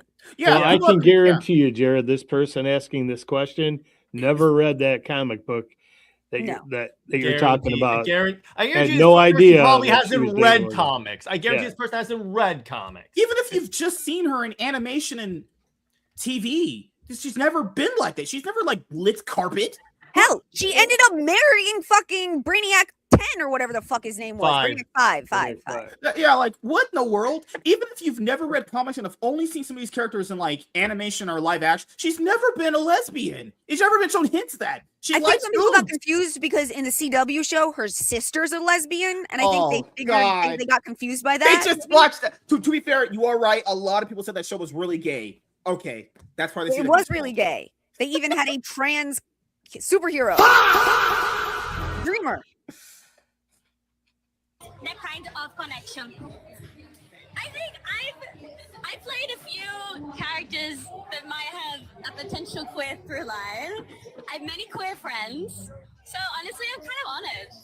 I'm honored that that's happening. But I'm honored to lit carpet. Yep. She also was fucking drunk at this particular red carpet. Oh, that's obvious. I watched most of this. The clearly drunk. Walking down the carpet there. She's almost definitely drunk. Method acting, Tiny. She's method acting. No, this is who she really is. They think drinking brings up who you really are. Remember, Robert Downey Jr. in Tropic Thunder says he doesn't leave character until the DVD commentary. Yeah. Oh, okay. That's what she's doing. I think because she doesn't live inside the binary of what we think a woman should be. Oh my God. Yeah, she does. When they ask for Shut your bitch ass up. What in the? I hate women. Women are all these retards be saying that. I don't want to live in what the confineries of a woman is. What is that even supposed to mean? Like, having a family? Like having a family and having kids. Yeah, women have been doing that before you've ever existed. Sorry, that's how most of us got here. Women weren't doing that. Yeah, like when women say that, I can tell it automatically. Yeah, I'm not gonna be one of those girls that has like a family and a husband. I'm just gonna like just have sex with a bunch of dudes until I'm 50 and then wonder why no guy wants to marry me. It's usually, I'm pretty sure that's what that means. I'm sorry, Millie. Most women have families and kids, and Tracy, they're doing pretty good. Well, for the most part, you would think, right? But just pointing out, all of us have come through that. The way that we think of women, we've all come through that. Just pointing out, all the fuck people think like that for. It's like when people told me, women aren't just baby making machines. There's women that have 8 kids. I'm pretty sure they would tell you otherwise. Just pointing out. You're still not. No, even the woman with 8 kids is not a baby making machine. She's a wife and a mother, and she has a life. The idea is that what you're saying is what they're saying. Yeah. MSK. They're saying that they don't want to have that because they don't want to be locked into that lifestyle. But that's not what that lifestyle is. I'm sorry. My mom was never just only a mother. She was also a trainer. She was also a dancer. She was also a person who went out and did shit. I know a lot of women who didn't get divorced, who have large families. They are more than just a mother and a wife. You still have more to your personality. Your personhood does not disappear just because you become this thing. No, I agree. I'm just pointing out that even if she just wanted to be a mom, that wouldn't be a bad thing either. Even if they just wanted to be that's a fine thing, because what they mean is traditional, like what you said. There's more like I don't want to be a traditional woman. You know, it's crazy. For their parents. Every woman who comes up and goes, I don't want to live in the binary, or I don't want to be a traditional woman. I feel bad for the mothers because they seem to have had a mother who didn't have any life beyond being their mother and their father's wife. It has to be upbringing. It has to always generally be that. I'm sorry. Were your mothers unbelievably oppressed in some way? Did your mothers not have a chance to spend time with friends? Did they not get to have book clubs or go to the gym? Or I'm sorry, where did you live that your mother was so repressed that it made you not want to grow up to be a mother? The oppression of living in a building with air conditioning, having TV and work. That's crazy. Yeah, it's just, yeah. Joe? I don't think they necessarily, it's on their mother. I just think society keeps telling them that, all the movies are, I don't know if you guys saw that Peter Pan and Wendy remake. No. And when they showed Wendy's future, and she's writing books and she's a pilot or something, and she basically dies alone with no family, no kids, because she's laying as an old lady on a couch in a really big house.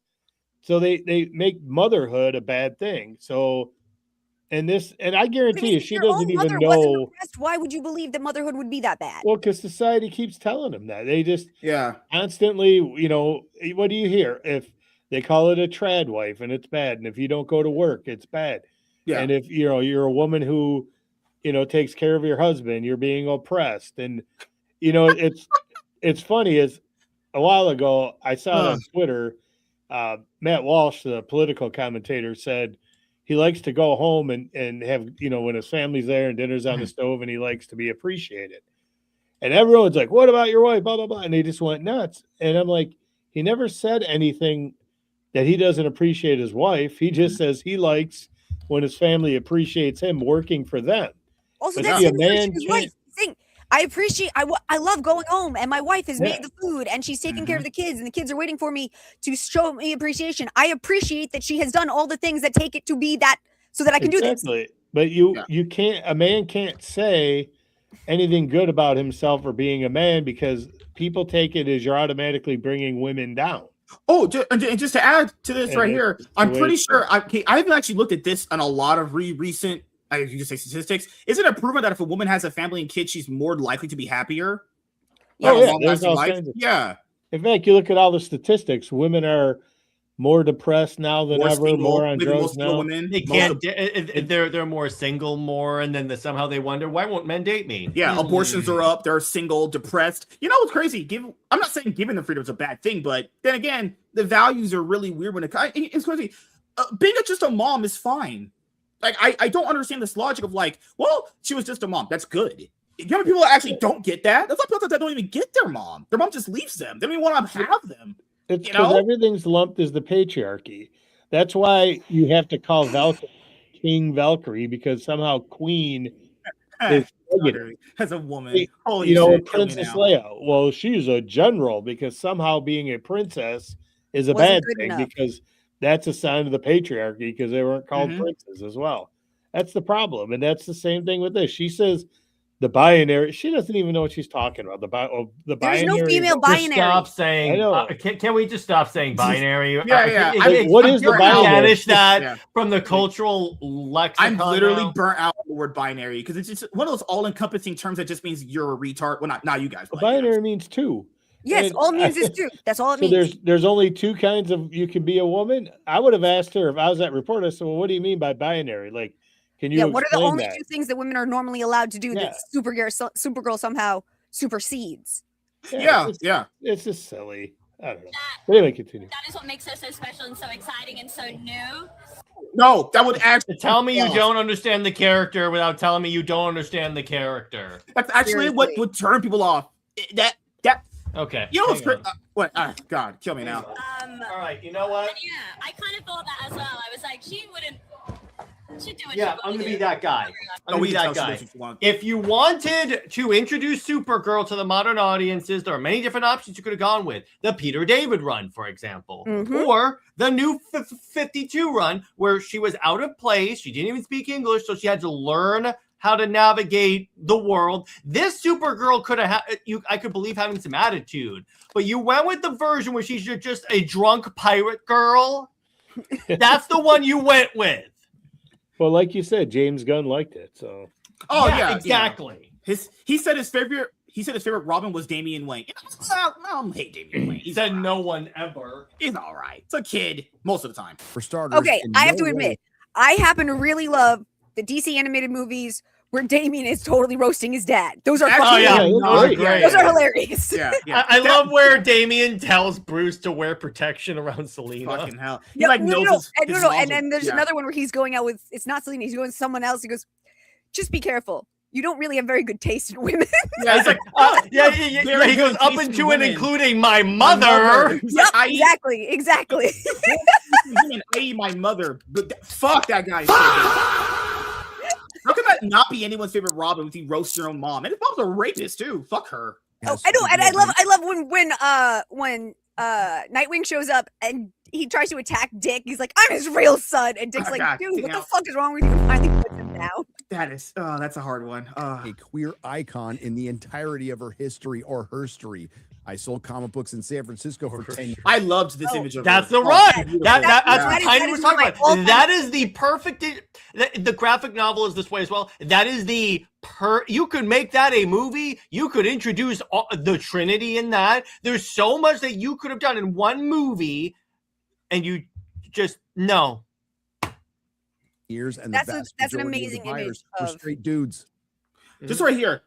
When he says, "My mom made it for you," I'm glad. I like my uniform. Look how happy she is when she got to be like just like her cousin. Yo, Not in Look at this. how happy she is when she's not being written by Tom King. That's Oh, yeah. everyone's happy. Oh, God. Tiny, in case you're wondering, yeah, he's writing Wonder Woman now. Imagine how that's going. Oh, I heard she God. eats rats. I heard she Yeah. does with friends. Oh, Second, jeez. as far as the binary of what women are supposed Hey, to I love be, midriffs on anyone, Mr. Milquetoast. I have no problem with that on Supergirl. Yeah, she's a fan of the midriff, you know? We always told her to put on shirts, but she never does. She doesn't listen to us. Yeah, right. I've never once heard you or anyone else tell me to put on a shirt. Well, to be fair, you know. Man, tell a woman to put on clothes. What straight man would ever? Let's be very clear here. Hey, cover everything up. Except for MSK. Except for MSK. No skin will be She's showing determined to around remain celibate. It's crazy. You need to have midriff only if you have like a nice actual midsection. Fat women don't do that. That looks disgusting. Just pointing out. It's a mantra that we've been hearing a lot with the promotion. I'm guessing she's talking about messy women being portrayed in cinema because we certainly haven't seen that in the last 10 or 20 years. Hell, the last. I also want to put it out. I can almost, without even knowing her, I can guarantee I know what she was talking about. She's talking about like women having fun in like their 20s and 30s and then getting married and having a bunch of bodies pile up. So I point out, it is statistically proven that if you do that as a woman, there's a higher chance of you not being able to pair a bond with another guy. That's why people don't recommend you do that. Just point that's just an actual thing, right? It's also partially biological. Yes. Women have larger hippocampus. Is it hippocampus or is the amygdala? Whatever. One of the organs that releases oxytocin, the part of your brain that makes you feel love and feel connection to someone. Mm-hmm. That organ is much larger in women than it is in men. Mm-hmm. And every time you touch physical skin to skin, human touch, that part of the brain is activated. That's why I attract so many women. When men and women have different reactions to one night of sex, that's because their brains literally reacted differently to what happened. And women can fuck with that all they want, but they're literally messing with their brain chemistry. That's why I told you guys before we watch this movie, she's gonna be probably sleeping with like 20 guys, probably black too, aliens, you know, because they're into that thing these days. It's just, oh Lord, kill me now. We saw it in the DCU was with James Gunn's wife playing Harcourt. And finally, for this interview anyway, while being completely aware that I'm old, I don't know why, but those little microphones just piss me off. They're annoying as hell. They remind me of the little phones from Zoolander. Speaking of annoying, there's more. You know what? I can go hit or miss with them. I understand why they exist, but I don't really care for them. Discussion online about Kara's queerness in the comics. Was that No, she's not queer in the comics, douchebag. She's not. No. Remember when that one weird gay dude went up to that the lady who portrays Agatha and he was like, "Is this the gayest Marvel show?" I'm like, "Wow." Yes, Emily, I mentioned that earlier. Oh yeah, this one. Yeah, we mentioned this earlier. Yeah. Much better story. Pride Month, as I'm getting all these questions. I don't know. I think that what makes this film so beautiful is that it's not centered around a man. It's not centered around love at all. All what right. makes it so wonderful is that love is not involved in it. Wow, nice. Wow. Well, Supergirl had the least amount of relationships to a lot of major characters in comics. And I don't have a problem with them not having a relationship in the movie. Yeah. I have a problem with the fact that her attitude is I don't understand this new look of like, I never brush my hair. I don't get this. She does it for the Supergirl character. She keeps doing it on the red carpet. I don't understand this. Maybe she's just sick of wearing wigs. I don't know. Oh, but this I never brush my hair look is just annoying the shit out of me. Oh, so like my thing is, I remember when James Gunn was like, this movie's about kindness when he was promoting Superman, and this movie apparently is not about love. What is the theme of the movie then? Like, oh yeah, I forgot, it's truth, justice, whatever. That was the tagline for the movie. Well, if anything, but we'll see. I don't really know. I don't know. I don't know. She'd probably go both ways. That's not. No. She would not like carpet. This is not a Game of Thrones thing. To anyone from the community on this month or any other month, could you maybe mix up your questions a little bit? Just to shake things up. Outside of a couple of alternate universe comic titles, which nobody read, Supergirl. Yeah, so that's the general gist of what I wanted to cover tonight. Holy shit.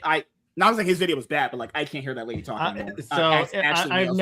I've never this is the first time I've ever like disliked an actress this quickly after watching an interview. Yeah. It's just annoying. It's the same stuff. And when she says, it's not about a man. Oh, shut up. Oh, MSK, have you talked about the special drink cups that came out for this movie that look like foreskin? Oh, it looks so bad. Because what they tried to do, they tried to make it look like it has the coat. I can actually pull this up. Supergirl. But while you're doing that, she made a point how this movie's not centered around a man.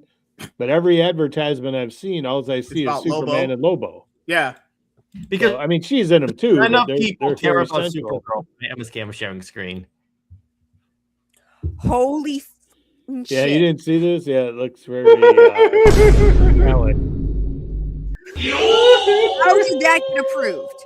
How the hell did that get approved? I just lost for words. Oh my God!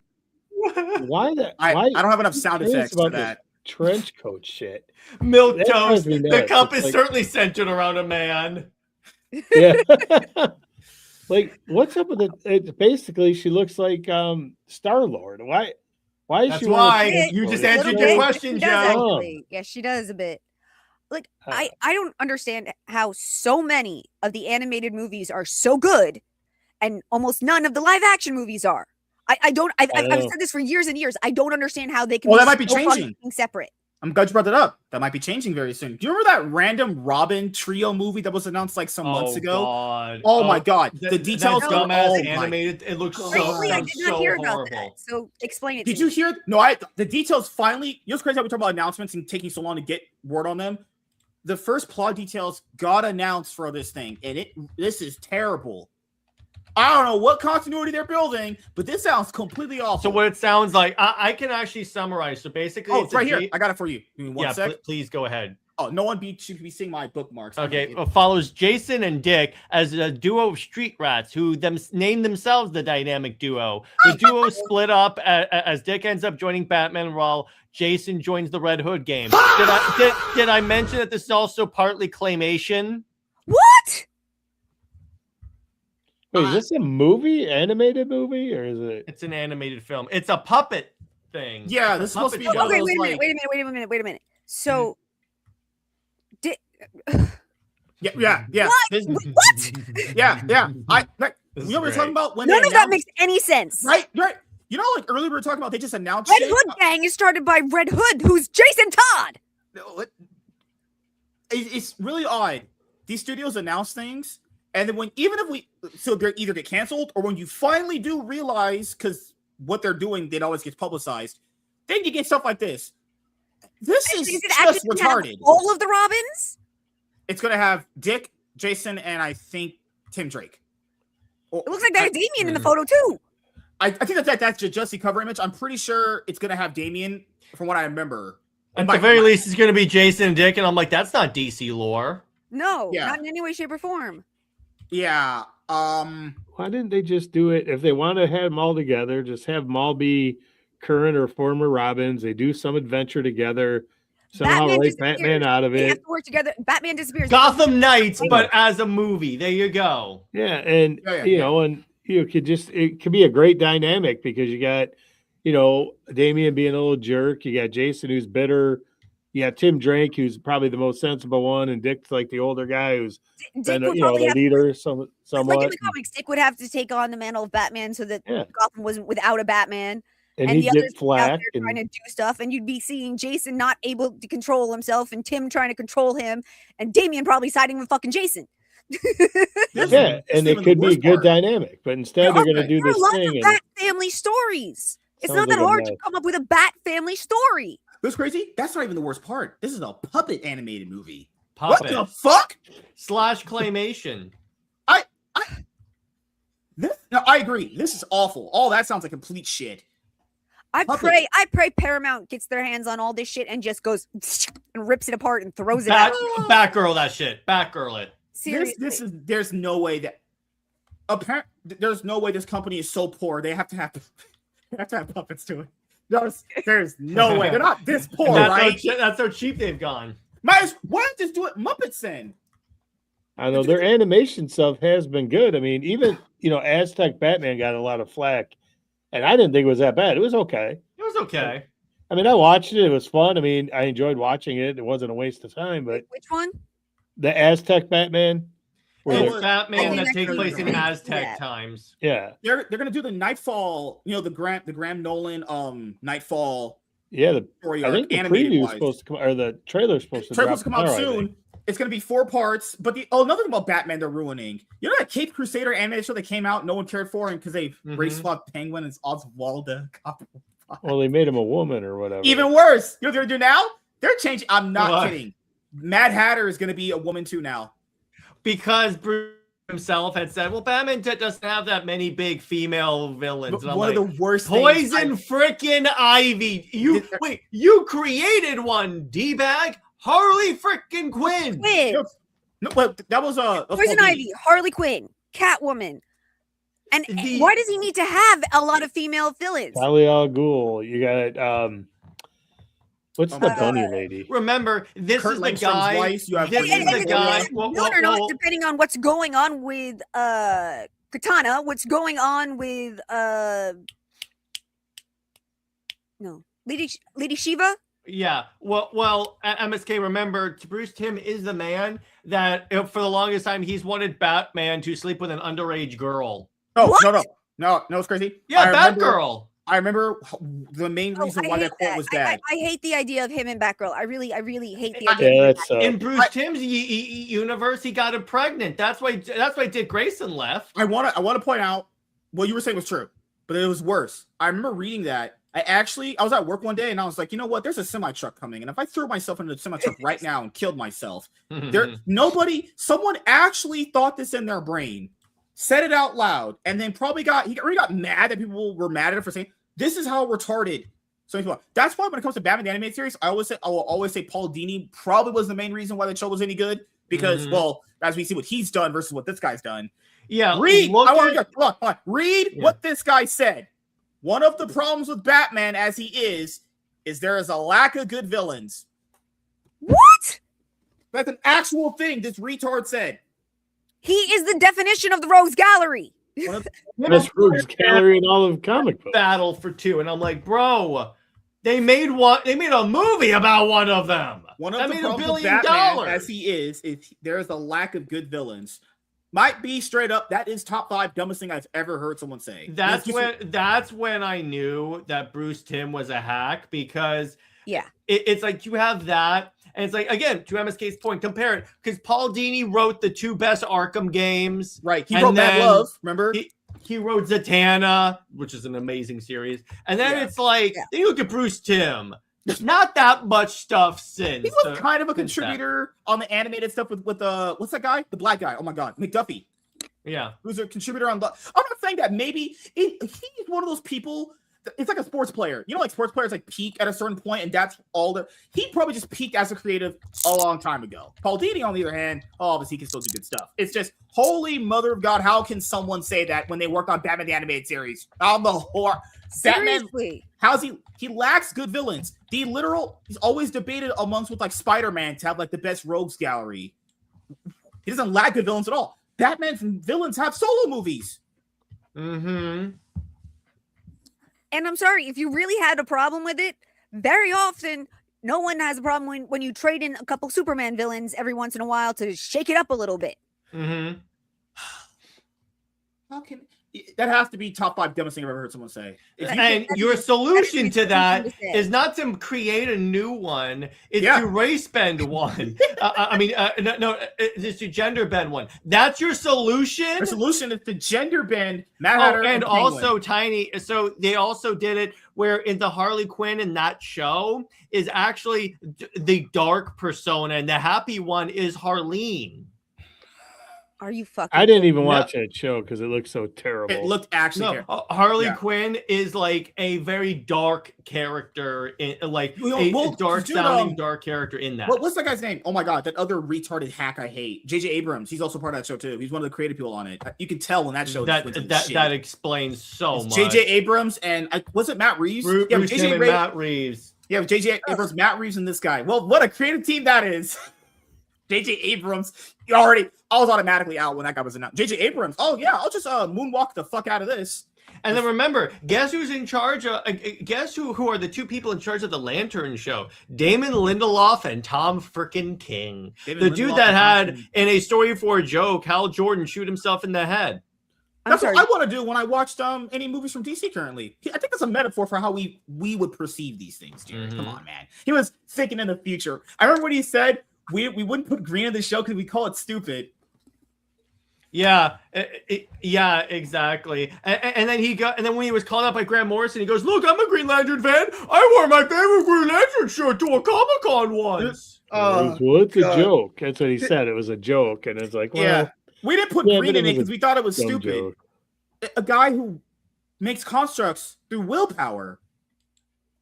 Whatever. I hate these people. They're actually the least likely to kill himself out of anyone is the man whose embodiment is willpower. Not if he's being written by Tom King, Tiny. Nate's the only gender bit character on this panel is MSK. That's crazy. He didn't even give her a decent name. He called her Oswalda. What? Remember, in Penguin, they changed his name away from Cobblepot. It's Oz Cobb because Matt Reeves thought Cobblepot was stupid. Well, it can't get any worse, right? It can't get any worse. Don't than this. say that. We have Lanterns coming up, and there's Clayface, and then there's Man of MSK, Tomorrow. Stop! You're gonna make it worse. Then there's the Jimmy Olsen and Gorilla Grodd show. Remember?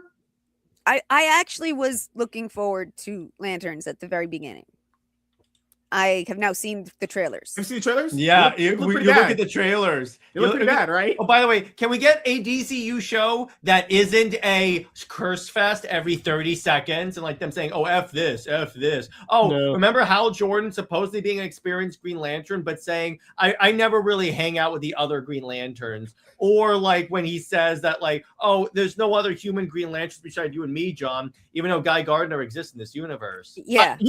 No, this is because like most things with Batman or Superman or Spider-Man, even there's like a Batman show on Amazon. Yeah, the King Crusader. That's the King Crusader you were talking about. Got it. Yeah, For some reason, I didn't realize it was on Amazon. Usually, like the worst Batman stuff will usually get discussed. I've seen pretty much virtually no one discuss that show. After it came and went, it's done. I honestly didn't know it had happened already, and I actually get Amazon Prime. That came out like a year and a half ago or something. It's a long time ago. It's supposed to be one of those shows where it gets like one of those yearly, release. It is and all that shit. It's just, I saw a trailer for it and I went, nope. I saw the trailer and didn't like it, and I watched Disparu's reviews of it. And can we have a single DC movie, animated, live action, TV show, something where there's actual a positive message? Nah. There's actual uplifting storylines. I do that. Nihilism is in. Here's we can actually appreciate and know that we can never actually reach their level because they are superheroes. They have powers, but we could try to be at their level as most as possible. Best thing I can do is Superman Peacemaker. was originally supposed to be. Best thing I can do is Peacemaker. Yeah. Oh God. But to be fair, Tiny, isn't he hot? Like, come on, he's pretty ripped and good looking, right? At this point, James Gunn has made me hate Peacemaker. Remember, James Gunn said he wanted Peacemaker to be as big as Batman. John Cena's not actually that attractive. I tend to like muscles, and I don't find John Cena all that attractive. Now, would you sleep with him or me? Are you sure you want to? If I'm going to deal with someone who's actually in Hollywood, I'll take Henry Cavill. Thank you very much. Goodness, there you go. Goodness gracious. See, why can't you be like Sydney Sweeney? And just love me. Good Lord. But Sydney Sweeney doesn't love you, love. Those videos you keep seeing, those are advertisements for her lingerie collection. They're not actually videos towards you. Or an AI chatbot named Sydney Sweeney doesn't count. Oh God! But wait a minute, Elon Musk is building AI women robots. I'll eventually be able to control one. And then watch the AI that would be the robot only will woman you've rebel. ever That'll met. be the one that goes Skynet first. Oh God, man. She's like, I got to do what with it? MSK? All right, I'm taking over humanity and killing everybody. It'll take one look at MSK Show and be like, hey, man, he's not worth Oh saving. God, man. Mankind needs to end. I'm just pointing out. Launching the nukes. Oh, biologics are dangerous. I remember. Okay, last thing I'm gonna cover really quickly. I know it's late for Bob. Last thing. You guys remember that Marilyn Monroe movie where Ana de Armas portrayed Marilyn Monroe? I'm not a Marilyn Monroe person, but I remember just like, isn't she Cuban, Spanish? Why would she be playing a white lady? Even just that stupid, right? Just Mexican or Cuban or something like that. Why would that? These people can't help themselves. It's always race and gender swapping. I forget that was a thing, actually. I didn't even hear about it, so I don't know. I only saw the sex scenes. Metal Nate, she pays MSK to stay away from her. I will say, there was a lot of sex scenes in that movie, and, I was watching those for science reasons, obviously, but it's just, I don't know if there was a plot to some of these movies anymore. Just, Netflix is like, black person good, white person bad, race swap this. It's like, shit. And the guy who runs their film department, he clarified they weren't going to release their movies in theater. Remember after they lost the deal, he's like, we put on. I knew they were lying. He goes, we're not going to work with creators that want one. And I'm like, all you people thinking that under Netflix, the DCU is going to be theaters are freaking stupid. I was they're not going to do that. He literally clarified they weren't going to. I knew they were lying. I don't understand why Netflix is so against it. But, I mean, if they had been willing to put K-pop Demon Hunters back in the theaters for more than just that weekend of sing-alongs, they would have made a fucking fortune. And the theaters really need it. The theaters need it because, unfortunately, the theaters don't get to control what movies are made in Hollywood. And Hollywood keeps making really bad movies. And the movie theaters are dying because no one wants to go see these really bad movies. Now, to be fair, Netflix could literally save the theaters. All they got to do is fucking put some of their best stuff in theaters and people will go watch it because it's different on the big screen. It is. I can't play this because it's technically porn. But I remember being a scenario like this with my wife, actually. She was like, can you bring another guy? And I was like, no, only I can satisfy women like this, actually. Then why would you be in that situation with one woman and two men? He was next to her in the theater. Yeah, that makes no sense. Your entire sentence structure just... Have you seen this man? None of his sentences make sense. I can't really show people that because that's technically porn. But to be fair... When has that stopped you in the past? Oh, God. YouTube guidelines these days are quite different. Remember, all we have to do is refer to an MSKW video. I'm just pointing out, she was very good at sex. She's very good at sex in her movies. I would say oh my God, I love Spanish women. They're amazing. But it's just like, holy shit. Why do I have to live on this planet with full of idiots? I don't get it.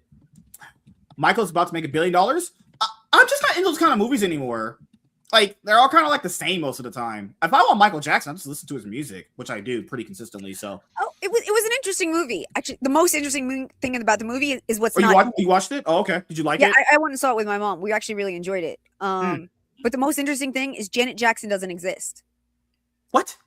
Yeah, she refused to give permission. Oh, for them to use her, so she doesn't exist. And it makes certain things really interesting, like when he tries to stand up for himself in certain situations, and his siblings aren't really standing behind him. Supposedly, the person who was standing behind him and next to him during some of those situations would have been Janet Jackson, who also wanted an independent career. And so it's very interesting to see him standing alone in scenes where I'm pretty sure he wasn't supposed to be standing alone. Woo! Well, my brain is utterly fried at this point.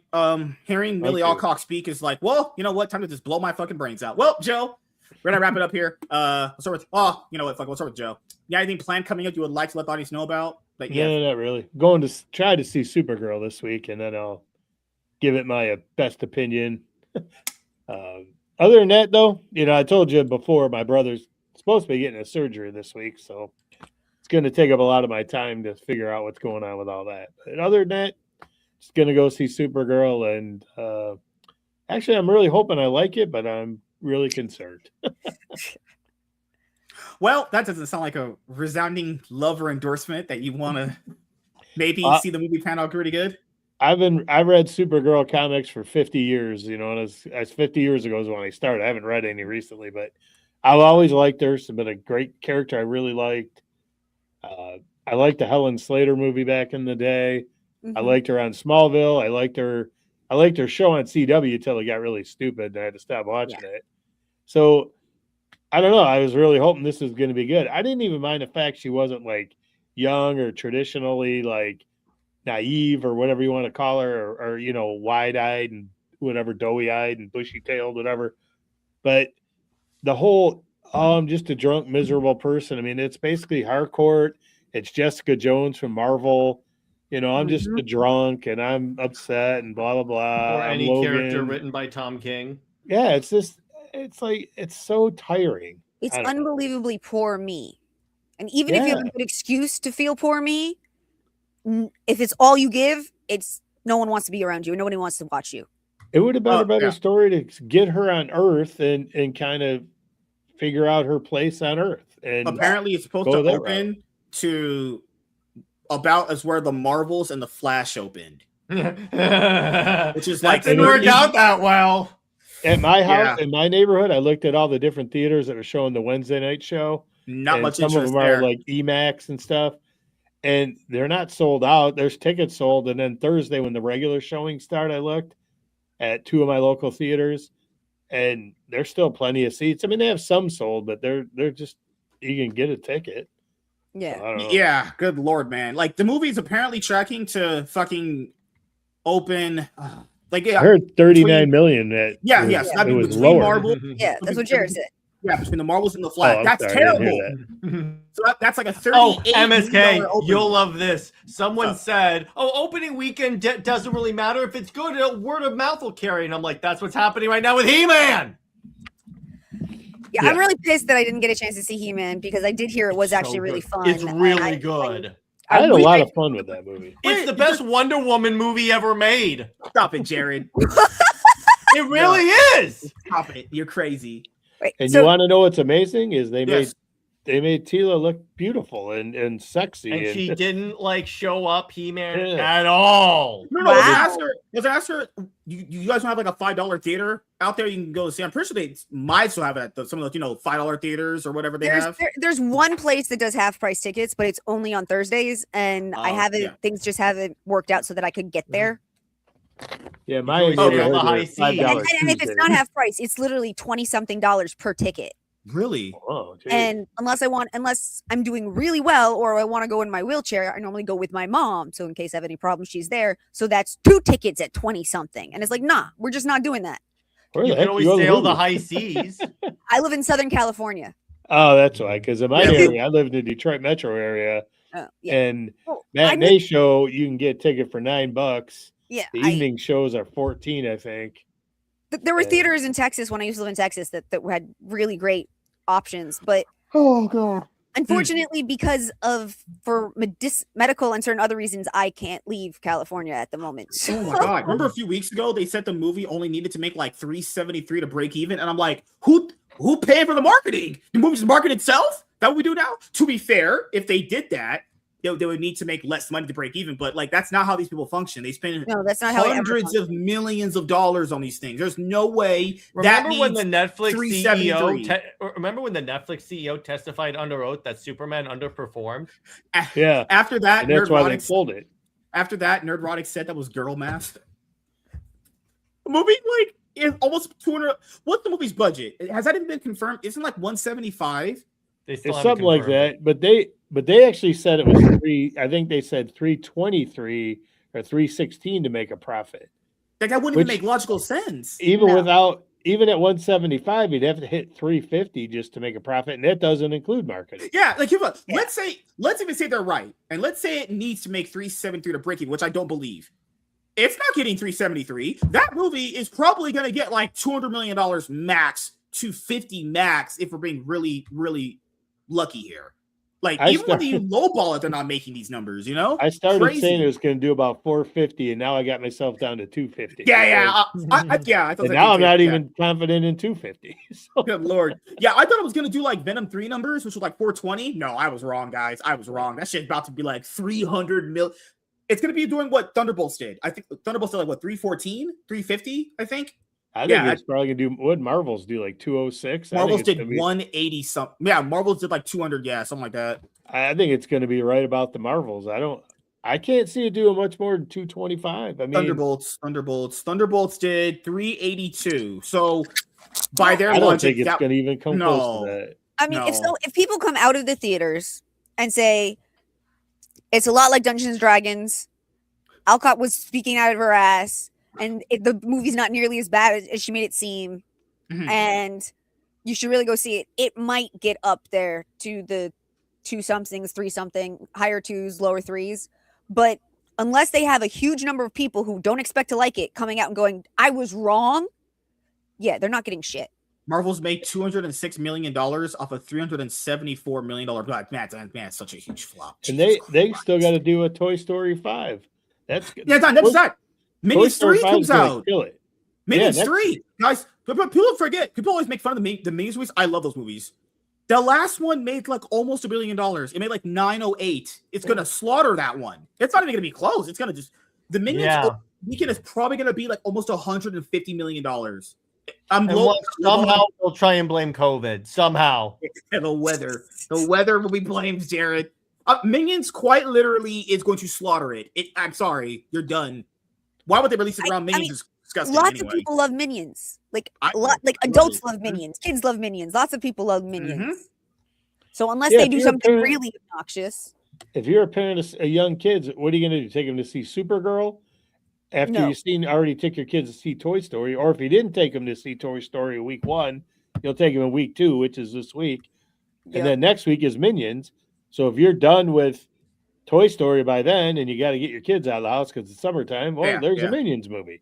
They're not going to take them to see Supergirl. Just want to make sure if any retard comes talking to me on Minions box offices, because I know these because I watch these. The last Minions movie, $80 to $100 million. Obviously, marketing is probably like around 200. It made $940 million. The last one that came out. Supergirl is going to get slaughtered. Even if it makes half of that, that means if it made half of that, it'd be like around 600 million, still beating Supergirl.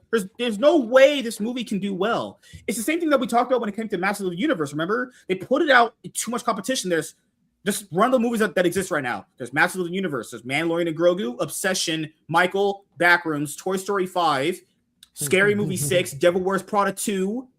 Look at all that competition right there. It's like 8-10 movies right there. There's no way it's going to do good. It's impossible to do good under these conditions. Unless it's an amazing movie, which it won't be. Yeah. The only way Supergirl would do really well. I'm gonna have to go. So, all right, no, we're wrapping up here. Tiny, anything you want to say before we head out of here? You can find me tomorrow on Drunken Emerald Arrow's Rumble channel. Also, Kick and Pilled in a couple other places I don't know.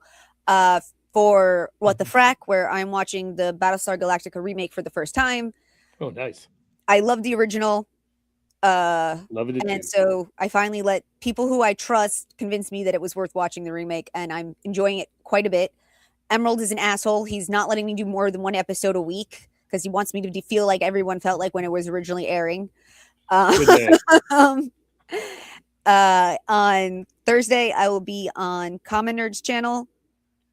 He starts on YouTube and then slips over only to Rumble and Kick and Pilled and all those again. Because we were watching Spider Noir in black and white. It is beautifully shot and beautifully lit in black and white. It is as the daughter of a lighting director, I've been unbelievably impressed. And then Saturday, I'll be back on Drunken Emerald Arrow's Rumble channel where we do Censor Logs, where he and I and Thanos Jerry watch Star Trek. We're starting with the original series, and we're going to go all the way through, including the movies at the correct chronological time points. And so you're gonna watch Starfleet Academy? Space Seed last week, so that was lovely. And then on Sunday, I'm on Vagabond's channel for I Swear It's Not Hentai. Jeez, you're busy. Well, I am disabled, and I don't really have anything else to do except go to physical therapy or doctor's appointments. So, well, when you do your Star Trek, because I'm a huge Star Trek fan. Once you get to the end of Enterprise, stop watching because nothing exists after Enterprise. I'm sure you're going to enjoy Starfleet Academy, Tiny. It's literally no. We've already made it very clear that nothing exists after the year 2008. That's the fair. only thing worse than Starfleet Academy is Section 31. Okay. And that's literally the worst movie. It's not even a good movie. It's not that you can't even say it's a bad Star Trek movie. It's a terrible movie. Yeah. It's so god awful. It makes me ill. All right. No, it was good seeing you again. I know I leave a long-lasting impression in your mind whenever we talk, so that's always a good thing. I tend to impact women pretty good. Yes.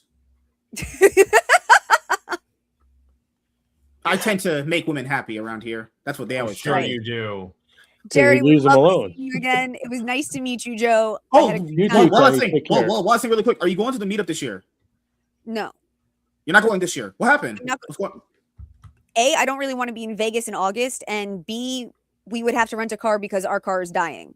Oh my god, that fucking sucks. Oh shit. We literally have to travel around with a gallon of water to keep putting in the coolant because there's a leak that no one seems to be able to get to unless we pay them $700. So we would have to rent a car. Yes. And hotel room, and it's just not in the budget right now. Okay, that sucks. Okay, that's fine. So we'll just see each other again in 2028. Ah, damn it. See? Is there a reason 2027 doesn't exist? I'm retarded. That never happened. Have a good night, everybody. All right. We know he can't do math. I'm black. I literally can't read. Holy shit. That's going to be on the W's channel. Fuck. Damn it. I can't read. Well, we know you can't read, Mr. Foley Ducks. Oh, I got to head out too because the store's going to close in a little bit. I got to get to the store. Yeah. So, All right, Jared, you guys take care. Yeah, we're wrapping up anyway. Jared, anything you got planned coming up that you want to let the audience know about? Yeah, at this point, I'm gonna do a stream comparing Rebirth Superman to New 52 Superman and why Rebirth Superman was a coward. And I'm probably going to be reviewing Supergirl when it comes out and talk about all the different ways it screws up the character because it inevitably will. For movie night, we're going to be talking about the road cut of X-Men Days of Future Past. I've never watched the road cut. I've only watched the regular cut, so I'm excited for this. And in terms of Wonder Woman Wednesday, I'm actually still formulating what I want to do for that. Awesome. And as you guys know, for me, I got podcasts and game streams coming up, and just be on the lookout for when I put out any podcasts or game streams. So thank you guys for checking out this episode of